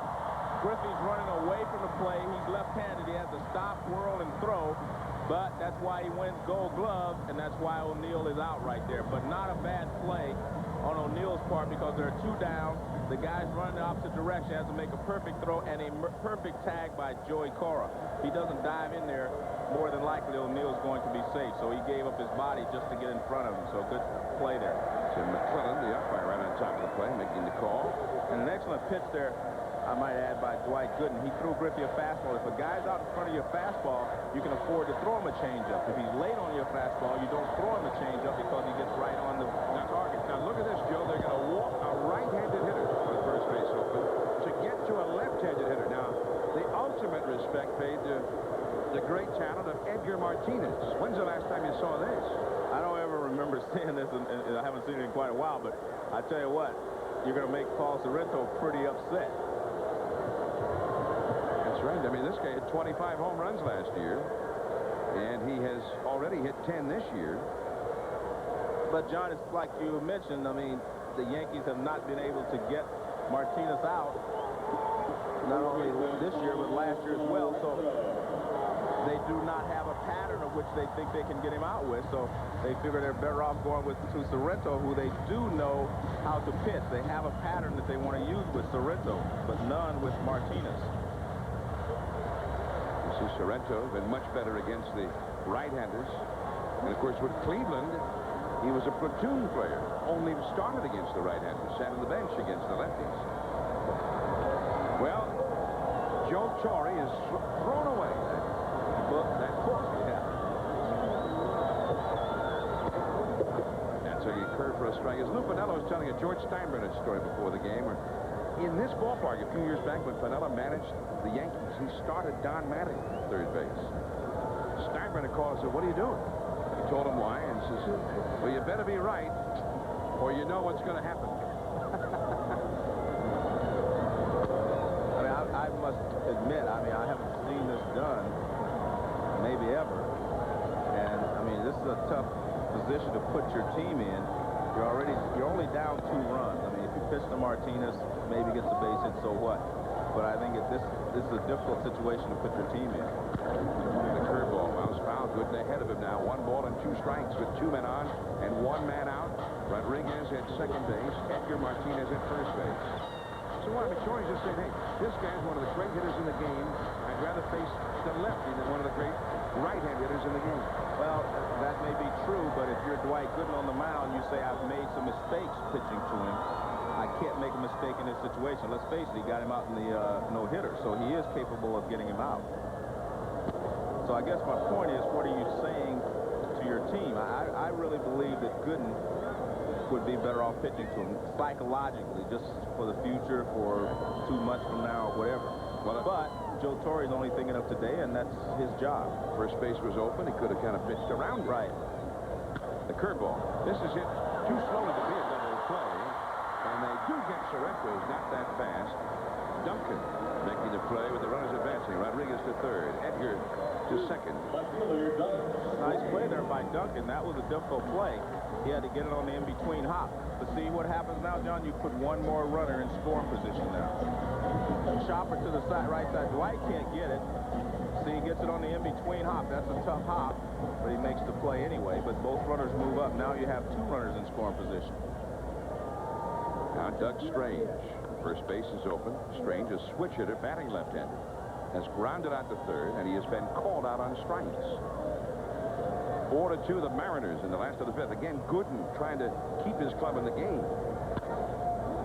And that's a strike. I mean, Gooden has had to make how many key pitches here just in the last 2 innings alone. You know what, John? That will make him tougher, because obviously it was tough every pitch in the no-hitter from about the 7th inning on, no matter what happened before that. And I think that will make him mentally tough down the stretch, saying to himself, I have to make good pitches. I cannot make any mistakes now. There's that curveball. And now he's ahead of Strange 0-2. He has 4 strikeouts in the game, all on curveballs. I would take a look at this pitch. This is a beautiful pitch right on the outside corner. I mean, smart hitting by Strange not to attack it, because not much you can do with that pitch. That's a perfect pitch. 0-2 to Strange. 2 men in scoring position. This will be Dwight Gooden's 94th pitch of this game. Fastball up and in. It's a good try. 0-2. He tried to get it up and get him to chase it. I think he got it in a little too tight. Otherwise, he may have offered it. Judge only had him at 91 miles an hour with that last fastball. Fastball been a little bit better here since the 1st inning. 2 on, 2 out. Goes in there again and misses. 2-2. There's Joe. Joe. And Joe, like you said, he probably didn't read that book that went around years and years ago that managers used to read. Who's managed by the book. Don't do this. Don't walk a right-handed hitter with a lefty coming up. But he did. The curveball. Now, it's a full count. He had him 0-2. Missed with a couple of fastballs. Now he's missed with a curve. 3-2. He's got a right-handed hitter. But a tough one. Dan Wilson on deck. Yeah, but I think you have to throw the curveball here because he's proven that if he makes a perfect pitch with the curveball, he can get him out. Rodriguez at third. Edgar Martinez at second. Now, Girardi goes out in front of the plate. Signaling something out to Dwight Gooden. Well, he's telling him which signal he's using. Because the runner's at second. Right. Well, because he may have thought that Martinez was trying to steal him. He's been there for a while, but he probably thought he was trying to steal him now. There's the curve, and the Strange got a piece of it. I think you have to throw him a curve. If you're in a position where this was the Doc Gooden of '85, where he threw 95+ miles an hour, then you'd say, okay, I'll just reach back and give him my best pitch. But I think in this situation, his best pitch, an out pitch to this left-hander, is the curveball over the outside part of the plate. So did it look to you like Strange was expecting curveball there? Well, it doesn't matter. Before, if you throw a 95, they expect a fastball, and they still can't hit it. I think his curveball is so good tonight they can't hit it. 86 miles an hour. Strange just got a piece of it. But again, I mean, you have a lot of choices in this game. You throw breaking ball, so it makes the fastball look faster. But in my opinion, if you have to have a pitch from Dwight Gooden tonight to win the ball game, I think that pitch has to be a curveball. In Seattle. And even here, in the midst of Mariner mania, there's some Dwight Gooden fans. There's that curveball, and this will get him out of the inning. Joe Torre, brilliant strategy. Brilliant strategy, Joe. Brilliant. Tino Martinez coming up, then Ruben Sierra, 4-2 Seattle, leading. Forgotten stories of this ball game tonight, but a huge story indeed. 27 years of age. They sent Bill Risley to the Blue Jays as part of a trade to bring him here. And he just was brought back to the minor leagues tonight for this start, and he has done a great job. We're into the 6th inning. Lou Piniella told me before the game, Joe, that if he could get 6 innings out of Menhart, he'd be overjoyed. Because he says his bullpen's in real good shape after that. And Menhart is 1 inning away from making Lou Piniella overjoyed. Right back to Menhart. Tino Martinez, he's 0 for 3. 1 away. A happy Memorial Day weekend to you, everyone, wherever you are. Glad to be with you. And tomorrow, celebrate the holiday with baseball on ESPN, a doubleheader, 1:15 Eastern. 10:15 Pacific, the Colorado Rockies, Dante Bichette and company against Ray Langford and the St. Louis Cardinals of Tony La Russa. And then at 4 Eastern, 1 Pacific, from Oakland, Big Mo, the MVP in the American League, and the Oakland Athletics, Mark McGwire, had a big weekend in Baltimore. He's healthy again, and he's hitting those big flies again. Ruben Sierra, and that's a foul ball, strike 1. Ruben has singled and scored, and he has walked. Only 2 runs, 5 hits given up by Menhart so far. And one of those was unearned as a result of his own error. 4-2, the Mariners. But if you're a Mariner fan, you can kind of sense this from the crowd here, Joe. Feel a little uneasy about this game. You've had chances to break it open. You haven't done it. The Yankees are still right in there. But I think you're right in that usually if you let a team hang around, especially a team that's on the road, they'll just hang around, all of a sudden something will happen. And also, I think the Yankees are a little inspired by the fact that Gooden has been able to come back and get out of a couple of jams. Well, I remember your old friend Dave Stewart in his great days with the Oakland Athletics. Didn't always have the best ERA, but he always seemed to keep his club close enough to have a chance to win.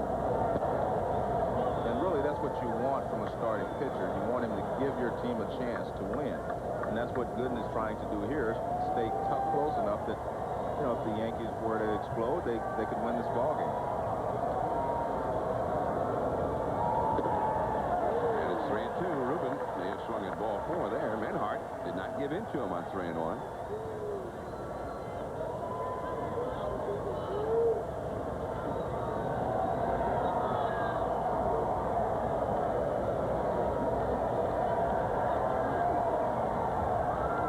The count. And that's a foul out of play. You know, we've got a crowd of probably in excess of 40,000. And you can hear they're very quiet now. A lot of noise early, with the Mariners' big bats jumping on Dwight Gooden. But now, they're, I don't know, a little tense maybe here at the Kingdome. Which is the way it should be when you got the Yankees and Mariners. in a rubber match of a 3-game set. I don't know. Look how tense that guy looks, Joe. Check swing for a base hit. Ruben Sierra has an infield single. Well, talking Dwight Gooden. And Gooden is a little bit different today as a pitcher than he was when he first came up in the early days. And my partner, Joe Morgan, asked him about the differences between then and now. If I had a 3 or 4 run lead and say it's 5th or 6th inning, I'm kind of like rooting for my team to make the 3 outs so I can get back out on the field. Opposed to now, you just want to keep hitting, score 10, 15 runs if you can. It's never enough. But actually, I say, but it's more fun pitching now. It's a lot more fun pitching now because you definitely have to be into every pitch now, using more pitches. So I definitely got to be there where, 80-45 can just rub back and say, here it is, hit it. And Dwight Gooden, and we've seen that tonight. Yes. Making some adjustments right during the game. Here's Mariano Duncan. High in the air to right. And that always makes everybody nervous here because it's so shallow out there. But this one stays in the park. Bragg makes the grab. Duncan is 0 for 3. 2 down quickly here in the 6th with Sierra still at first. And Gerald Williams is coming up. When you're talking about Gooden or any other pitcher, John, you say, well, they know that a breaking ball is coming. Well, if that breaking ball is good, it doesn't matter. They still may not be able to hit it. It's like a guy that throws hard. If they say, I know a fastball is coming. They knew Nolan Ryan's fastball was coming most of the time, but they still couldn't hit it. So if that's your best pitch on that particular night, you have to use it. Gerald Williams, 0 for 1. He was hit by a pitch the last time. And a curveball from Menhart. Nice. 0-1. Yanks trailing 4-2. Now the Yankees 6 times in their last 25 games, which means once every 4 games, have overcome leads of 3 runs by the opposition to win. That's 6 times in just 25 games. That's a foul, and they've been behind on 2 different occasions by 3 runs tonight. 3-0 and 4-1. Gerald Williams, I just have this feeling, George, he wouldn't mind planting one of the seats right now for being hit the last time. He was not happy. And hit just above the elbow. Well, it's interesting they pitched him in last time. Now this at bat, they've thrown him 2 breaking balls away.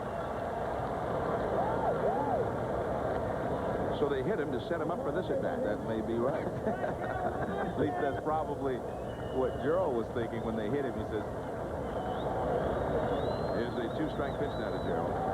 Fastball high in the air to right. Bragg strikes it, now goes back. You know it's not the wind blowing it. That's the inning. Menhart has given Piniella his 6th. 4-2 Seattle after 5½. Larry Beal in the studio with a look back at today's Braves-Pirates game. Tied at 3 in the 13th. Here it comes. There it goes. Marquise Grissom taking Dan Maselli deep for a 3-run shot and gone. 6-3 Braves in 13 the final. Back to Seattle, John and Joe.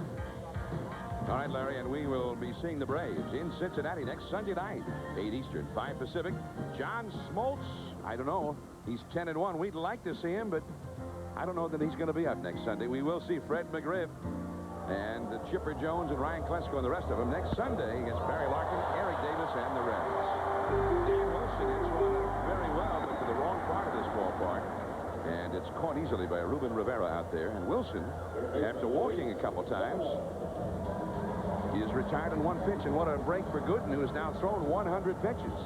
He's had to labor throwing a lot of, not only a lot of pitches, but a lot of tense pitches, clutch pitches. Now you see he's thrown 36 times through that curveball. And more than 2/3 of his curveballs have been strikes, Joe. well, that's why it's his best pitch tonight. I mean, he's able to throw it for a strike more often than he has with the fastball because the fastball seems to be moving out of the strike zone. 0-2. That's what we were talking about. Luis Sojo now 0-2. 4-2. The Mariners lead the Yankees here. There are a lot of people that say, well, he's not throwing hard. Yeah, but what's the difference between a 95-mile-an-hour fastball and a great curveball if they can't hit it? 1-2. Most of his fastballs have been around 90. We haven't seen any of those 94, 95. Here's the curve. Boggs. Yeah. Boggs has become very reliable at third base since coming to New York. You know, I asked Boggs about this before the game. Gooden is one of the few guys who came to New York, and then his life calmed down. And Boggs laughed, and he said, "Yeah, he says it sounds strange, but it's really true." He says, "I've had a very serene kind of life since I came to New York." Here's Joey Cora, 0 for 2. Line to right and struck out looking. There's that curve, and 2 low for him. 1 ball, no strikes. See, John, I believe if you get in a situation in the future, if you're Dwight Gooden, and you can't give up a home run. Fastball, base hit. Mariano Duncan couldn't quite get there. The 6th hit for the Mariners, and it keeps the inning going for Darren Bragg.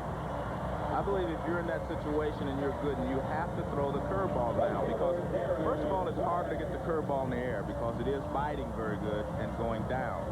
So you're going to keep the ball in the ballpark. You know, I think if he thinks back, looking back over this ball game, when he reevaluates this performance, he's going to say, if I get runners on base, I'm going to have to throw the breaking ball. That will keep me from giving up a 3-run homer. Darren Bragg. Now, Gooden has really handled him tonight. The only ball he's put in play was a comebacker to Gooden. He has struck out twice since then, both times on curveballs. 2 down. There's a fastball. So 1-1. Joe Torre. Well, one thing Torre showed me, Joe, whether you agree with his move or not. Right. Oh, no. I mean, he was not afraid to make that move. That's the great thing about baseball, John. There's always more than one way to get the job done. You know, I'm saying Dwight should use his breaking ball when he has to keep it in the park. That's true, but a well-placed fastball will work just as well. I mean, he made a move with conviction. Yes. Not a move from weakness where you say, you know, if I do this and it doesn't work out, they're going to fry me. Well, they probably would have. They would have. Yeah, but that doesn't matter. You're right. And we say they. I mean, maybe they would have on the talk shows and in the papers, but and maybe you maybe. Oh no, not me. Maybe even the owner of the Yankees might. You know, maybe. Yes. But the point was, it was a very controversial move, but he made it. Right. No, look, I believe that managers should not always manage by the book. You manage by a feel. As I've said to you often this year, I think managing is tougher to do now than ever before, and it's more important than ever before. Pitch out, but Cora was not running. And the reason for that is because most teams do not have great pitching staffs anymore, and you have to make moves, you know, that you feel will help you get through the inning or to keep your team from giving up a bundle of runs. And that's exactly what he did there. So I think that Lou Piniella, all the managers have more decisions to make this year than ever before because of all the runs that are being scored. And the curveball, and it missed. And if you look back and you say, well, he kept them from scoring that inning, and if his team comes back and wins this ball game, you'd have to say that that move had a big effect on the way that this game was played out. But Joe was never afraid. No. Well, I think that's been his strength. Yes. As the Yankee manager so far. I mean, Joe, what happened? They called a balk? No. Well, I guess they did. So the pitch doesn't count. The ball was fouled away. So the pitch does not count. So it's no pitch.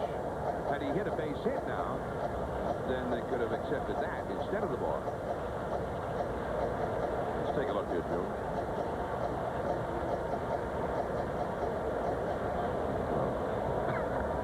You be the analyst. Let me be the play-by-play guy on that one. Well, Joe, what happened here was they called a balk, enabling the man to move up an extra base. Okay. Two It's balls. a legal movement on the part of the pitcher. That's a balk. Okay, it's 2 balls and 1 strike, 2 outs. Now, what that illegal movement was, I have no idea. Well, maybe, Joe, he didn't come to that complete stop. There's a curveball for a strike. 2 and 2 to Bragg. That could be a very important call, right? Yes, it could be. Base hit could mean a run now. I don't know. Maybe did he kick the leg before he'd even stopped yet? I don't know. You're the analyst. Maybe something with the back leg, Joe? Well, if you can't explain this, I'm going to bring Bill Russell in. I'm going to find somebody who can explain this, Joe.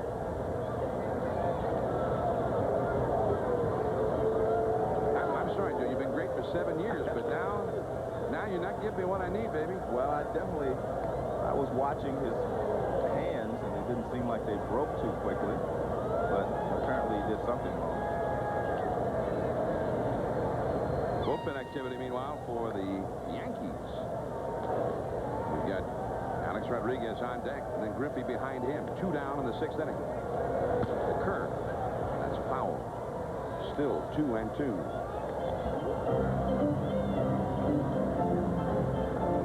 With 2 down, Cora single. Just out of the reach of Mariano Duncan. And then the balk. Let's take another look here. Yeah, let's take another look at this balk.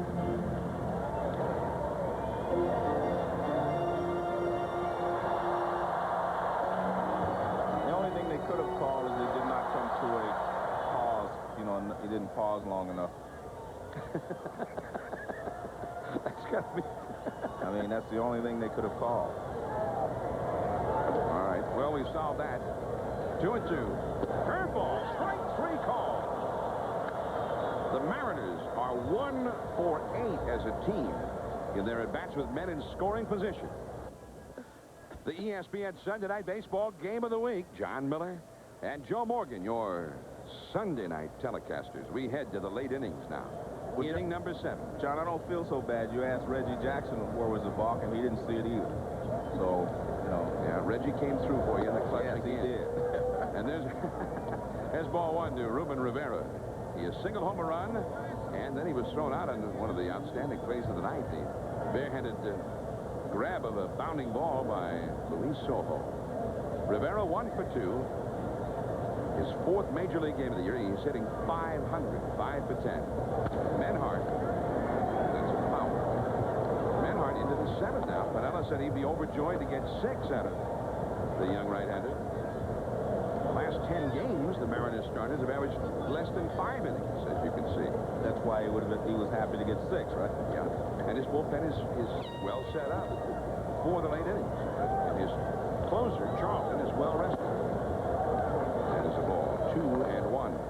There is bullpen activity in each bullpen right now. Both the Mariners and the Yankees. Derek Jeter on deck, then Wade Boggs here in the 7th. 4-2 Seattle. Third ball, and that's too low. 3-1. In Seattle's bullpen, left-hander Tim Davis is warming up. In the Yankee bullpen, the former Mariner, big right-hander Jeff Nelson, begins to heat up.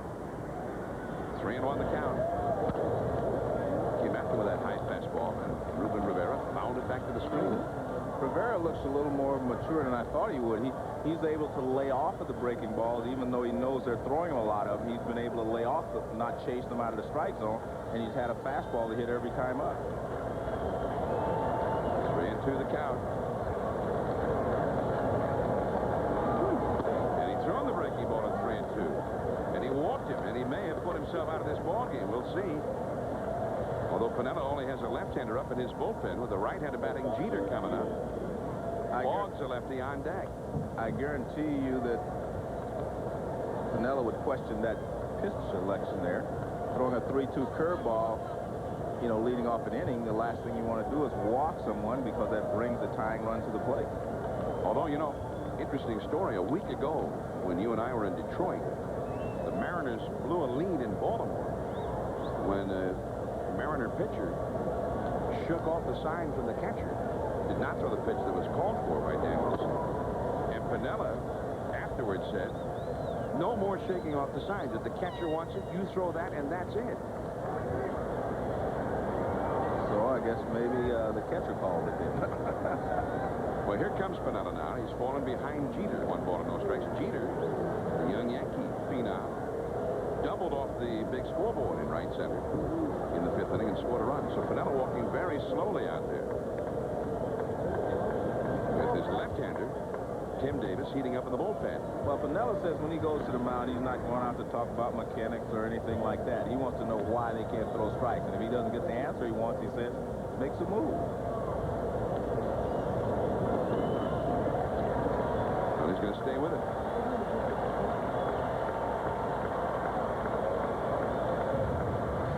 This This Friday at 4 Eastern, ESPN begins its 17th consecutive season of College World. And back to the bag at first is Rivera. Menhart, by the way, has now thrown 97 pitches in this game. Middle infield, double play depth for Jeter, who runs well. That is 2-0. You see the Jugs gun reading. 2-0. So after walking Ruben Rivera, now he's 2-0 to Jeter.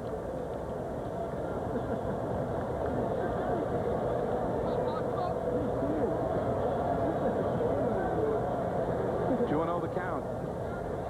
Wade Boggs, you get into real trouble. You put this guy on with the top of the order coming up. Rivera at first. This should be 2. Corner, the second one. Rodriguez back to first. 2. Double play.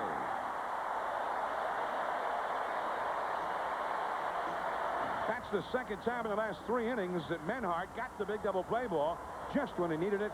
And ironically, this time, it's the double play ball that actually takes him out of the game. With Boggs coming up, Tim Davis will come in, and a job well done by Paul Menhart tonight. We'll be back. And here is Wade Boggs against Tim Davis from the Kingdome. 2 down and nobody on. Mariners out front 4-2. And Davis, the lefty with a pretty good slider. 19 innings pitched this year, 15 hits allowed. He's been tough to hit. And that slider on the outside for a strike to Boggs. 1 ball, 1 strike. Boggs didn't think so. No, Boggs thought it was away.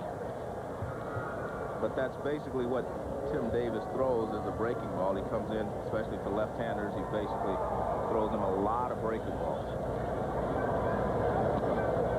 Inside this time. Although I don't think that was the intention there. That's where the catcher was set up anyway. No, that was a breaking ball that didn't do anything. It was a breaking ball that just didn't break. 2-1 to Boggs. Boggs is hitting .333. I mean, you didn't even have to ask, really. He's always hitting .333 unless he's hitting better. Well, you know there's a 3 in front of him. That's for sure. 2-2 to Boggs. He singled home a run. Swinging at the first pitch in the 5th inning. He'll do that just, I mean, maybe once a month when he feels people are taking liberties with him or something. Slowly, Davis has got to get over the hustle. He's limping. Davis hurt himself. They got him. That's the inning. We go to the last of the 7. The big guns are coming up again for the Mariners. Rodriguez, Griffey, and Edgar Martinez. 42,410 the paid crowd tonight at the Kingdome. Sunday night baseball. We're into the last of the 7th. Mariners 4, the Yankees 2, and we have seen the last of Doc Gooden. But let's go back now to the play in which Tim Davis apparently got hurt, Joe. Well, watch him. He's running okay, but then right there he starts to hobble.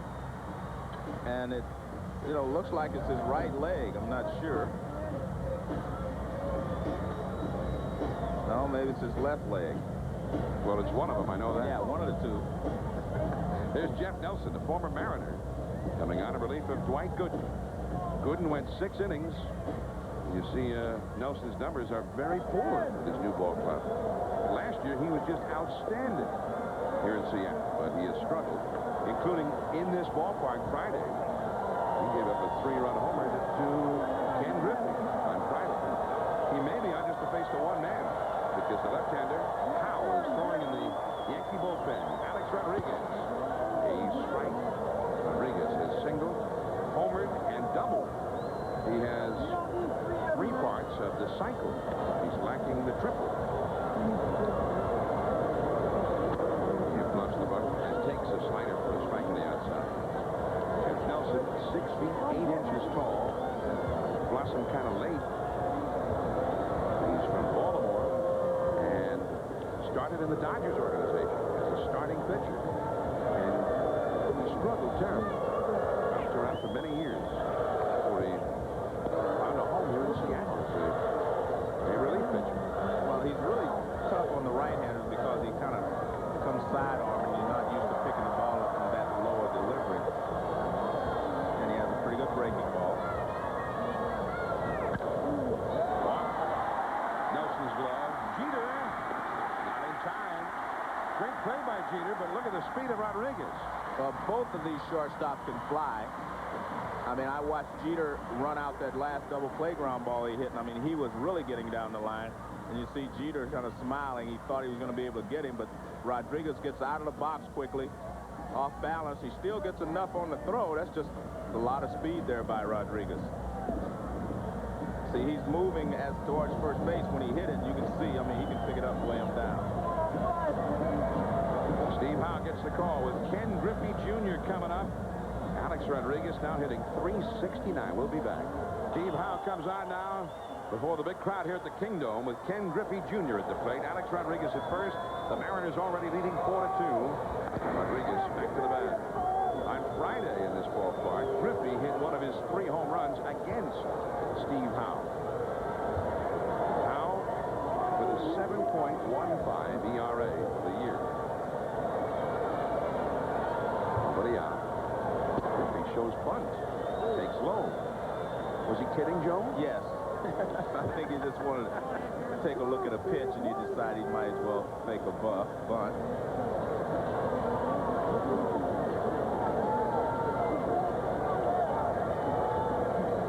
Steve Howe, veteran lefty. And no bunt shown there. Too high. It is 2-0. Both bullpens are busy. Steve Howe is the 3rd Yankee pitcher. Jeff Nelson faced just 1 hitter, Alex Rodriguez, who got an infield single against him. Now Jim Messier, another former Mariner, is warming up in the Yankee bullpen. Edgar Martinez on deck. Shallow right. Could be trouble. O'Neill is there, and he makes the catch. Just stayed up there forever, and O'Neill, who had started back on the swing of Griffey, had to circle back around and come in a hurry, but he got there. Well, Griffey has been swinging just under the ball most of the evening. That was a pretty good pitch for him to hit. Fastball middle of the plate in, but he got under it. Edgar Martinez, his 3-run homer in the first inning. That's still the big hit of the game. And what a shot it was. Into the second deck. Only the 6th time that anybody has ever hit one into the second deck in left field in the Kingdome. And the first time in 8 years. Now look at this. 571 he hit against the Yankees in that division series last October. Already 9 RBIs against them this year in 5 games. Yeah, but look at it the other way. They've gotten him out 13 times. And they're hoping that Steve Howe will make it 14 here very quickly. And he's leaving a lefty in to face Edgar Martinez. 1-1 the count. Edgar, after the home run, flying out to short, and then he was walked intentionally. In the 5th inning by a right-hander with a left-handed hitter on deck. And it worked. In the right center field. One bounce against the wall. Rodriguez heading for 3rd, and he's held up. A double for Edgar Martinez.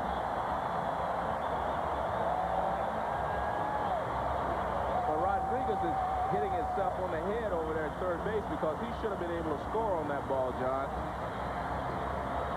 First baseman, Paul Sorrento.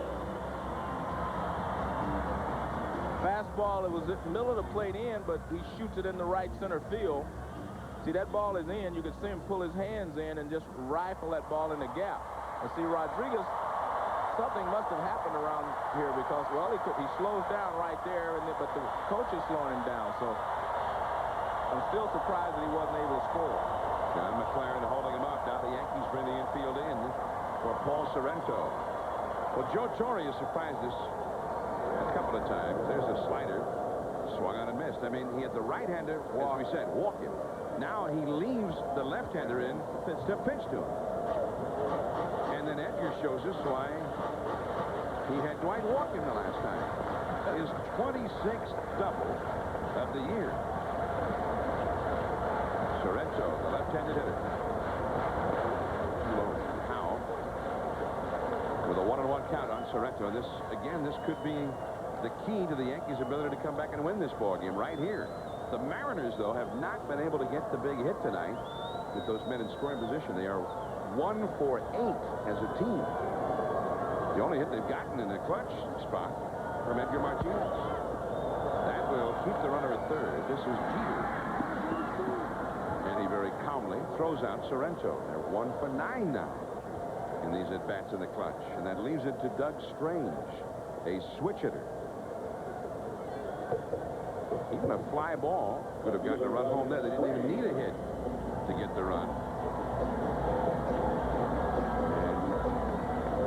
And still Sorrento not hitting against the left-handers here with Seattle when he's getting a shot to. Of course, in Cleveland, he didn't even get that shot more often than not. Here is Strange, switch hitter. He'll bat right-handed now. And he's only had 2 right-handed at-bats all year. They use him almost exclusively on the left side.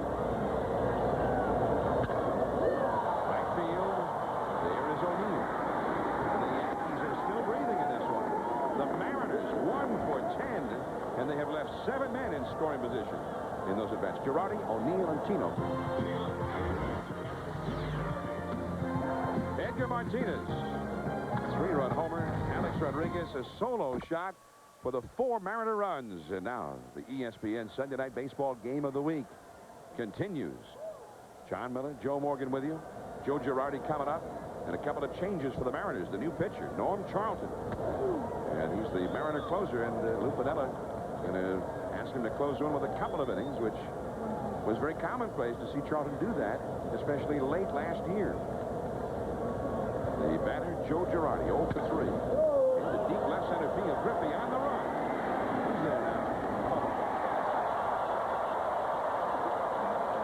Well, I guess he said I'm not hitting tonight. I prefer a little show in the outfield.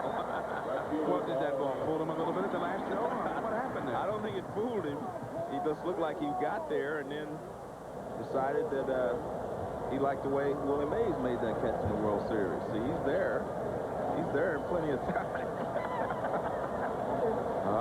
To be Ken Griffey Jr. You're right. To have that much talent. Here's Paul O'Neill. He fouls it off to the left. Well, you know, at the top of the order coming up here with Girardi, then O'Neill, then Tino Martinez, the power guys, maybe Piniella said, hey, the save inning is the 8th inning. I want my best guy in this inning. Well, I mean, and he's well rested. And let's face it, in the past, you know, the relievers went 2 innings, maybe sometimes 3 innings to get a save. Unusual nowadays. Yeah. Not so unusual a few years back. But the idea is to win the ball game, as you said. Channel left, the new left fielder, Rich Amaral, in a hurry. And he's got it! The defensive play of the night, and Piniella just put him in there for Strange at the start of this inning.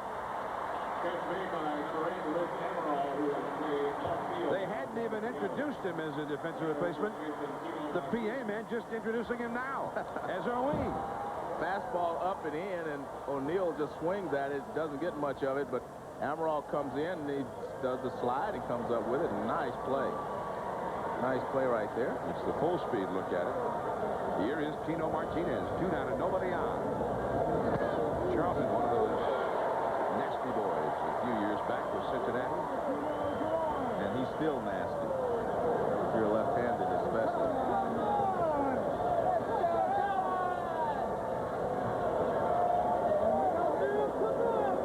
Well, Paul O'Neill sitting by the water cooler. O'Neill very intense. And, of course, that was a big play. I mean, he would have been on base, and Tino would have had a chance to tie the game. And all of a sudden, all of these cups came flying out of the corner of the Yankee dugout, Joe. We didn't see O'Neill do it. It's circumstantial evidence case here, Joe. But I think we can prosecute. Here is Rodriguez. And the Yankees go down in order. A 6-pitch inning for Charlton. 4-2, Seattle. Sunday Night Baseball, 4-2 Mariners. We go to the last of the 8th inning here in Seattle before more than 40,000 fans. Tomorrow night at 7:30 Eastern, 4:30 Pacific. It's Tuesday on ESPN, 7:30 Eastern. Jim Messier, a former Mariner, on the pitch for the Yankees. Dan Wilson has walked twice and flied to center as he faces Messier. A fly ball to O'Neill. Collected his thoughts a bit. Makes the catch. But, you know, you have to appreciate O'Neill. I mean, there was nobody to be mad at. It was almost like that was a huge hit to have taken away from his team. Are you saying that he did it? Allegedly. The Yankees were the one-game lead over Baltimore. Baltimore today defeated Oakland 6-1 back of Kent Mercker and Roger McDowell. The Orioles will be a half game out of the Mariners won this game. And there's ball one. And of course, for the Yankees, more of the same out west. They come out here last year. They were 3-16 in the regular season. Now, for Seattle, very important to win this one. Texas is winning consistently. The Mariners would move back to within 3.5 if they could hold on to win here. 1 ball, 1 strike to Soho. He's 0 for 3. We made a couple of very nice defensive plays. But if you're the Mariners, you're trying to stay close until you get your rotation straightened out and you get the big unit, Randy Johnson, back. Into the hole. Jeter got a long throw now to make. Look at that arm. These young shortstops, John, they're not long throws to them. Man, they're just flips across the infield. They put on a show tonight. Jeter for the Yankees, and especially Alex Rodriguez. Well, this is usually a tough play, but this is how you measure a shortstop, by how they make the play deep in the hole. And you see Jeter straightens up and fires a strike right across with just a clothesline. I mean, look at that. Nice throw, nice arm. 2 down, and here is Joey Cora. His singles last time. He's 1 for 3, plus the bunt. 4-2, Seattle. Last of the 8th inning. The changeup misses. Now, in the 9th inning, as we look ahead a little bit, the Yankees' last chance will feature Ruben Sierra, Mariano Duncan, and Gerald Williams against the left-handed Norm Charlton. And they have Bernie Williams available, one of their top players, just back from the disabled list today. He will not start again, though, until tomorrow when they get to Anaheim. Should they want to use it. Center field, Ruben Rivera. And that does it. Sear retired the Mariners in order. So they'll have to make do with a 4-2 lead. Yanks coming up, their last chance. Ruben. Seattle 4, Yanks 2 as we go to the 9th inning. Dwight Gooden tonight went 6 innings. Struggled early especially, but he kept his club in the game. 5 strikeouts, 4 runs allowed. Alex Rodriguez a big night, 4 for 4, and Edgar Martinez 2 for 3. His homer was a 3-run shot. Still right now, the game resting pretty much on that 3-run homer. Coming up Wednesday, a doubleheader. The Dodgers at the Phillies, Hideo Nomo and Curt Schilling, who's back and pitching as well as he ever did. The second half, the Yankees from Anaheim, Paul O'Neill, the Angels, Jim Edmonds and company. Excellent doubleheader. Here's Ruben Sierra, base hit into the alleyway, and he will keep on running to second base, and he'll pull up there as Griffey returns it. And the Yankees are in this game yet. Down by 2, and Duncan coming up. Well, Sierra has always been a real good hitter from the right side. He's stronger, and he takes this fastball and he just rips it over the head of Joey Cora, but he hit it so hard it went all the way to the wall, and he ends up at second base with a double, leadoff double here in the 9th. His run doesn't mean anything, though. Unless somebody behind him also can score. Being on base makes Duncan the possible tying run. Well, what you have to do if you're the Mariners is play like he's not even there. So if there's a base hit to the outfield, you automatically throw to second base and try to keep Mariano Duncan from moving into score position because he is the tying run. And interestingly, the Mariners are not playing the exaggerated infield defense that you sometimes see, Joe, or you usually see. Yes. With the third and first baseman hugging the foul line. Foul back. 1 ball, 1 strike. You see the Seattle defense here playing a rather normal alignment. Well, a lot of managers will only do that if it's a tie ball game, you know, tie score. It's a matter of philosophy. Do you do it all the time, or do you do it, in a tie ball game? You don't want to give up a double. 1 ball, 1 strike.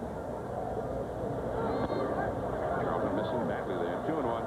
The double for Sierra is his 3rd hit of this game. Ruben, 3 for 3 for the run scored. You mentioned better as a right-handed hitter coming into this game, hitting .345 right-handed, .230 left-handed. Right. Outfield deep. 2-1 to Duncan. To the right side. And Sorrento let that one play him. He just did get him at first. A little anxious moment for Mariner fans there.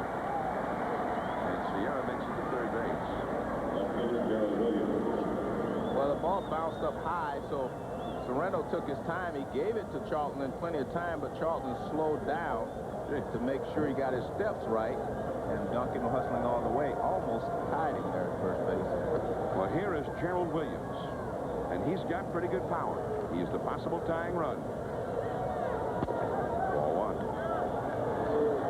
Charlton pitched last on Thursday at Fenway Park and had the rather, I'd say, indignity of giving up a base hit to a pitcher. Roger Clemens singled against him at Fenway on Thursday. And a foul ball, 1 ball, 1 strike. And Bernie Williams, we mentioned Bernie, just off the disabled list today. He is out on deck. And he would pinch hit for the young Ruben Rivera, who is due up next. Bernie has been one of the Yankees' top hitters the last couple of years.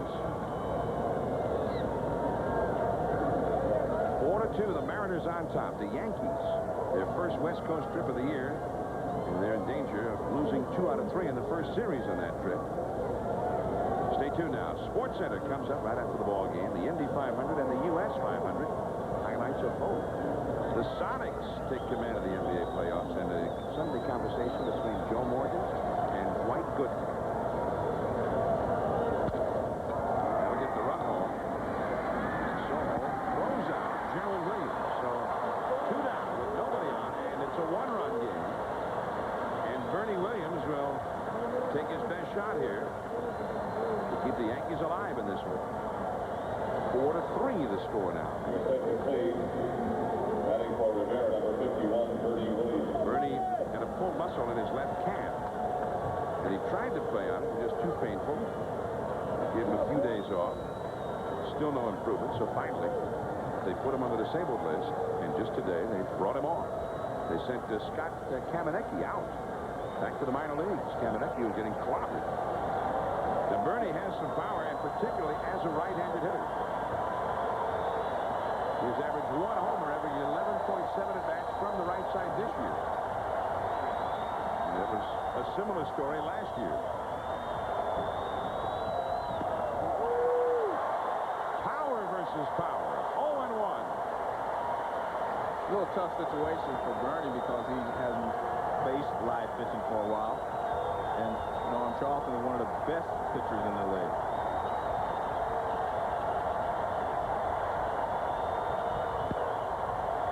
And you can see the Mariners are going right after him with a fastball, because if you have not stood in the batter's box and faced 90-mile-an-hour fastballs for a couple of weeks, it's a little difficult to do. Everybody, all 42,000 plus on their feet now at the Kingdome, hoping that through the sheer force of their will that they can help Charlton wrap it up right here. This is the sound we heard so often last September and October in the Kingdome. And the breaking ball, but it was outside. 1-2 to Bernie Williams.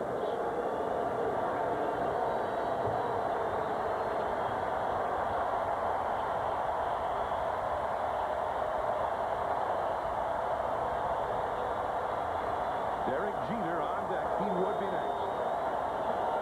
1-2 the count.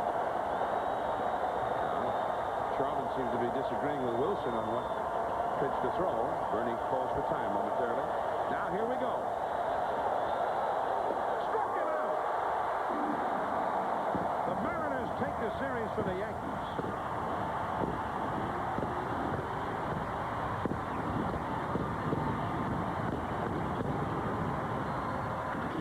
A whole lot of Edgar Martinez with the 3-run homer. And then Norm Charlton wraps it up. Well, this is the splitter. There you see the tumbling. After throwing a guy all those heaters, he had to try to hurry up and catch up with the fastball, so he takes a little off. Next Sunday, we'll be in Cincinnati. Fred McGriff and the Atlanta Braves, Barry Larkin, Eric Davis, and the Cincinnati Reds, 8 Eastern, 5 Pacific. We hope you'll join us then. Doc Gooden tonight, beaten. And you'll be hearing from Doc again on the Sports Center following the game. Edgar Martinez with the big blow, the 3-run shot. Again, Edgar beats the Yankees. Alex Rodriguez, a 4-hit game. The Mariners do it again. John Miller, Joe Morgan. Good night.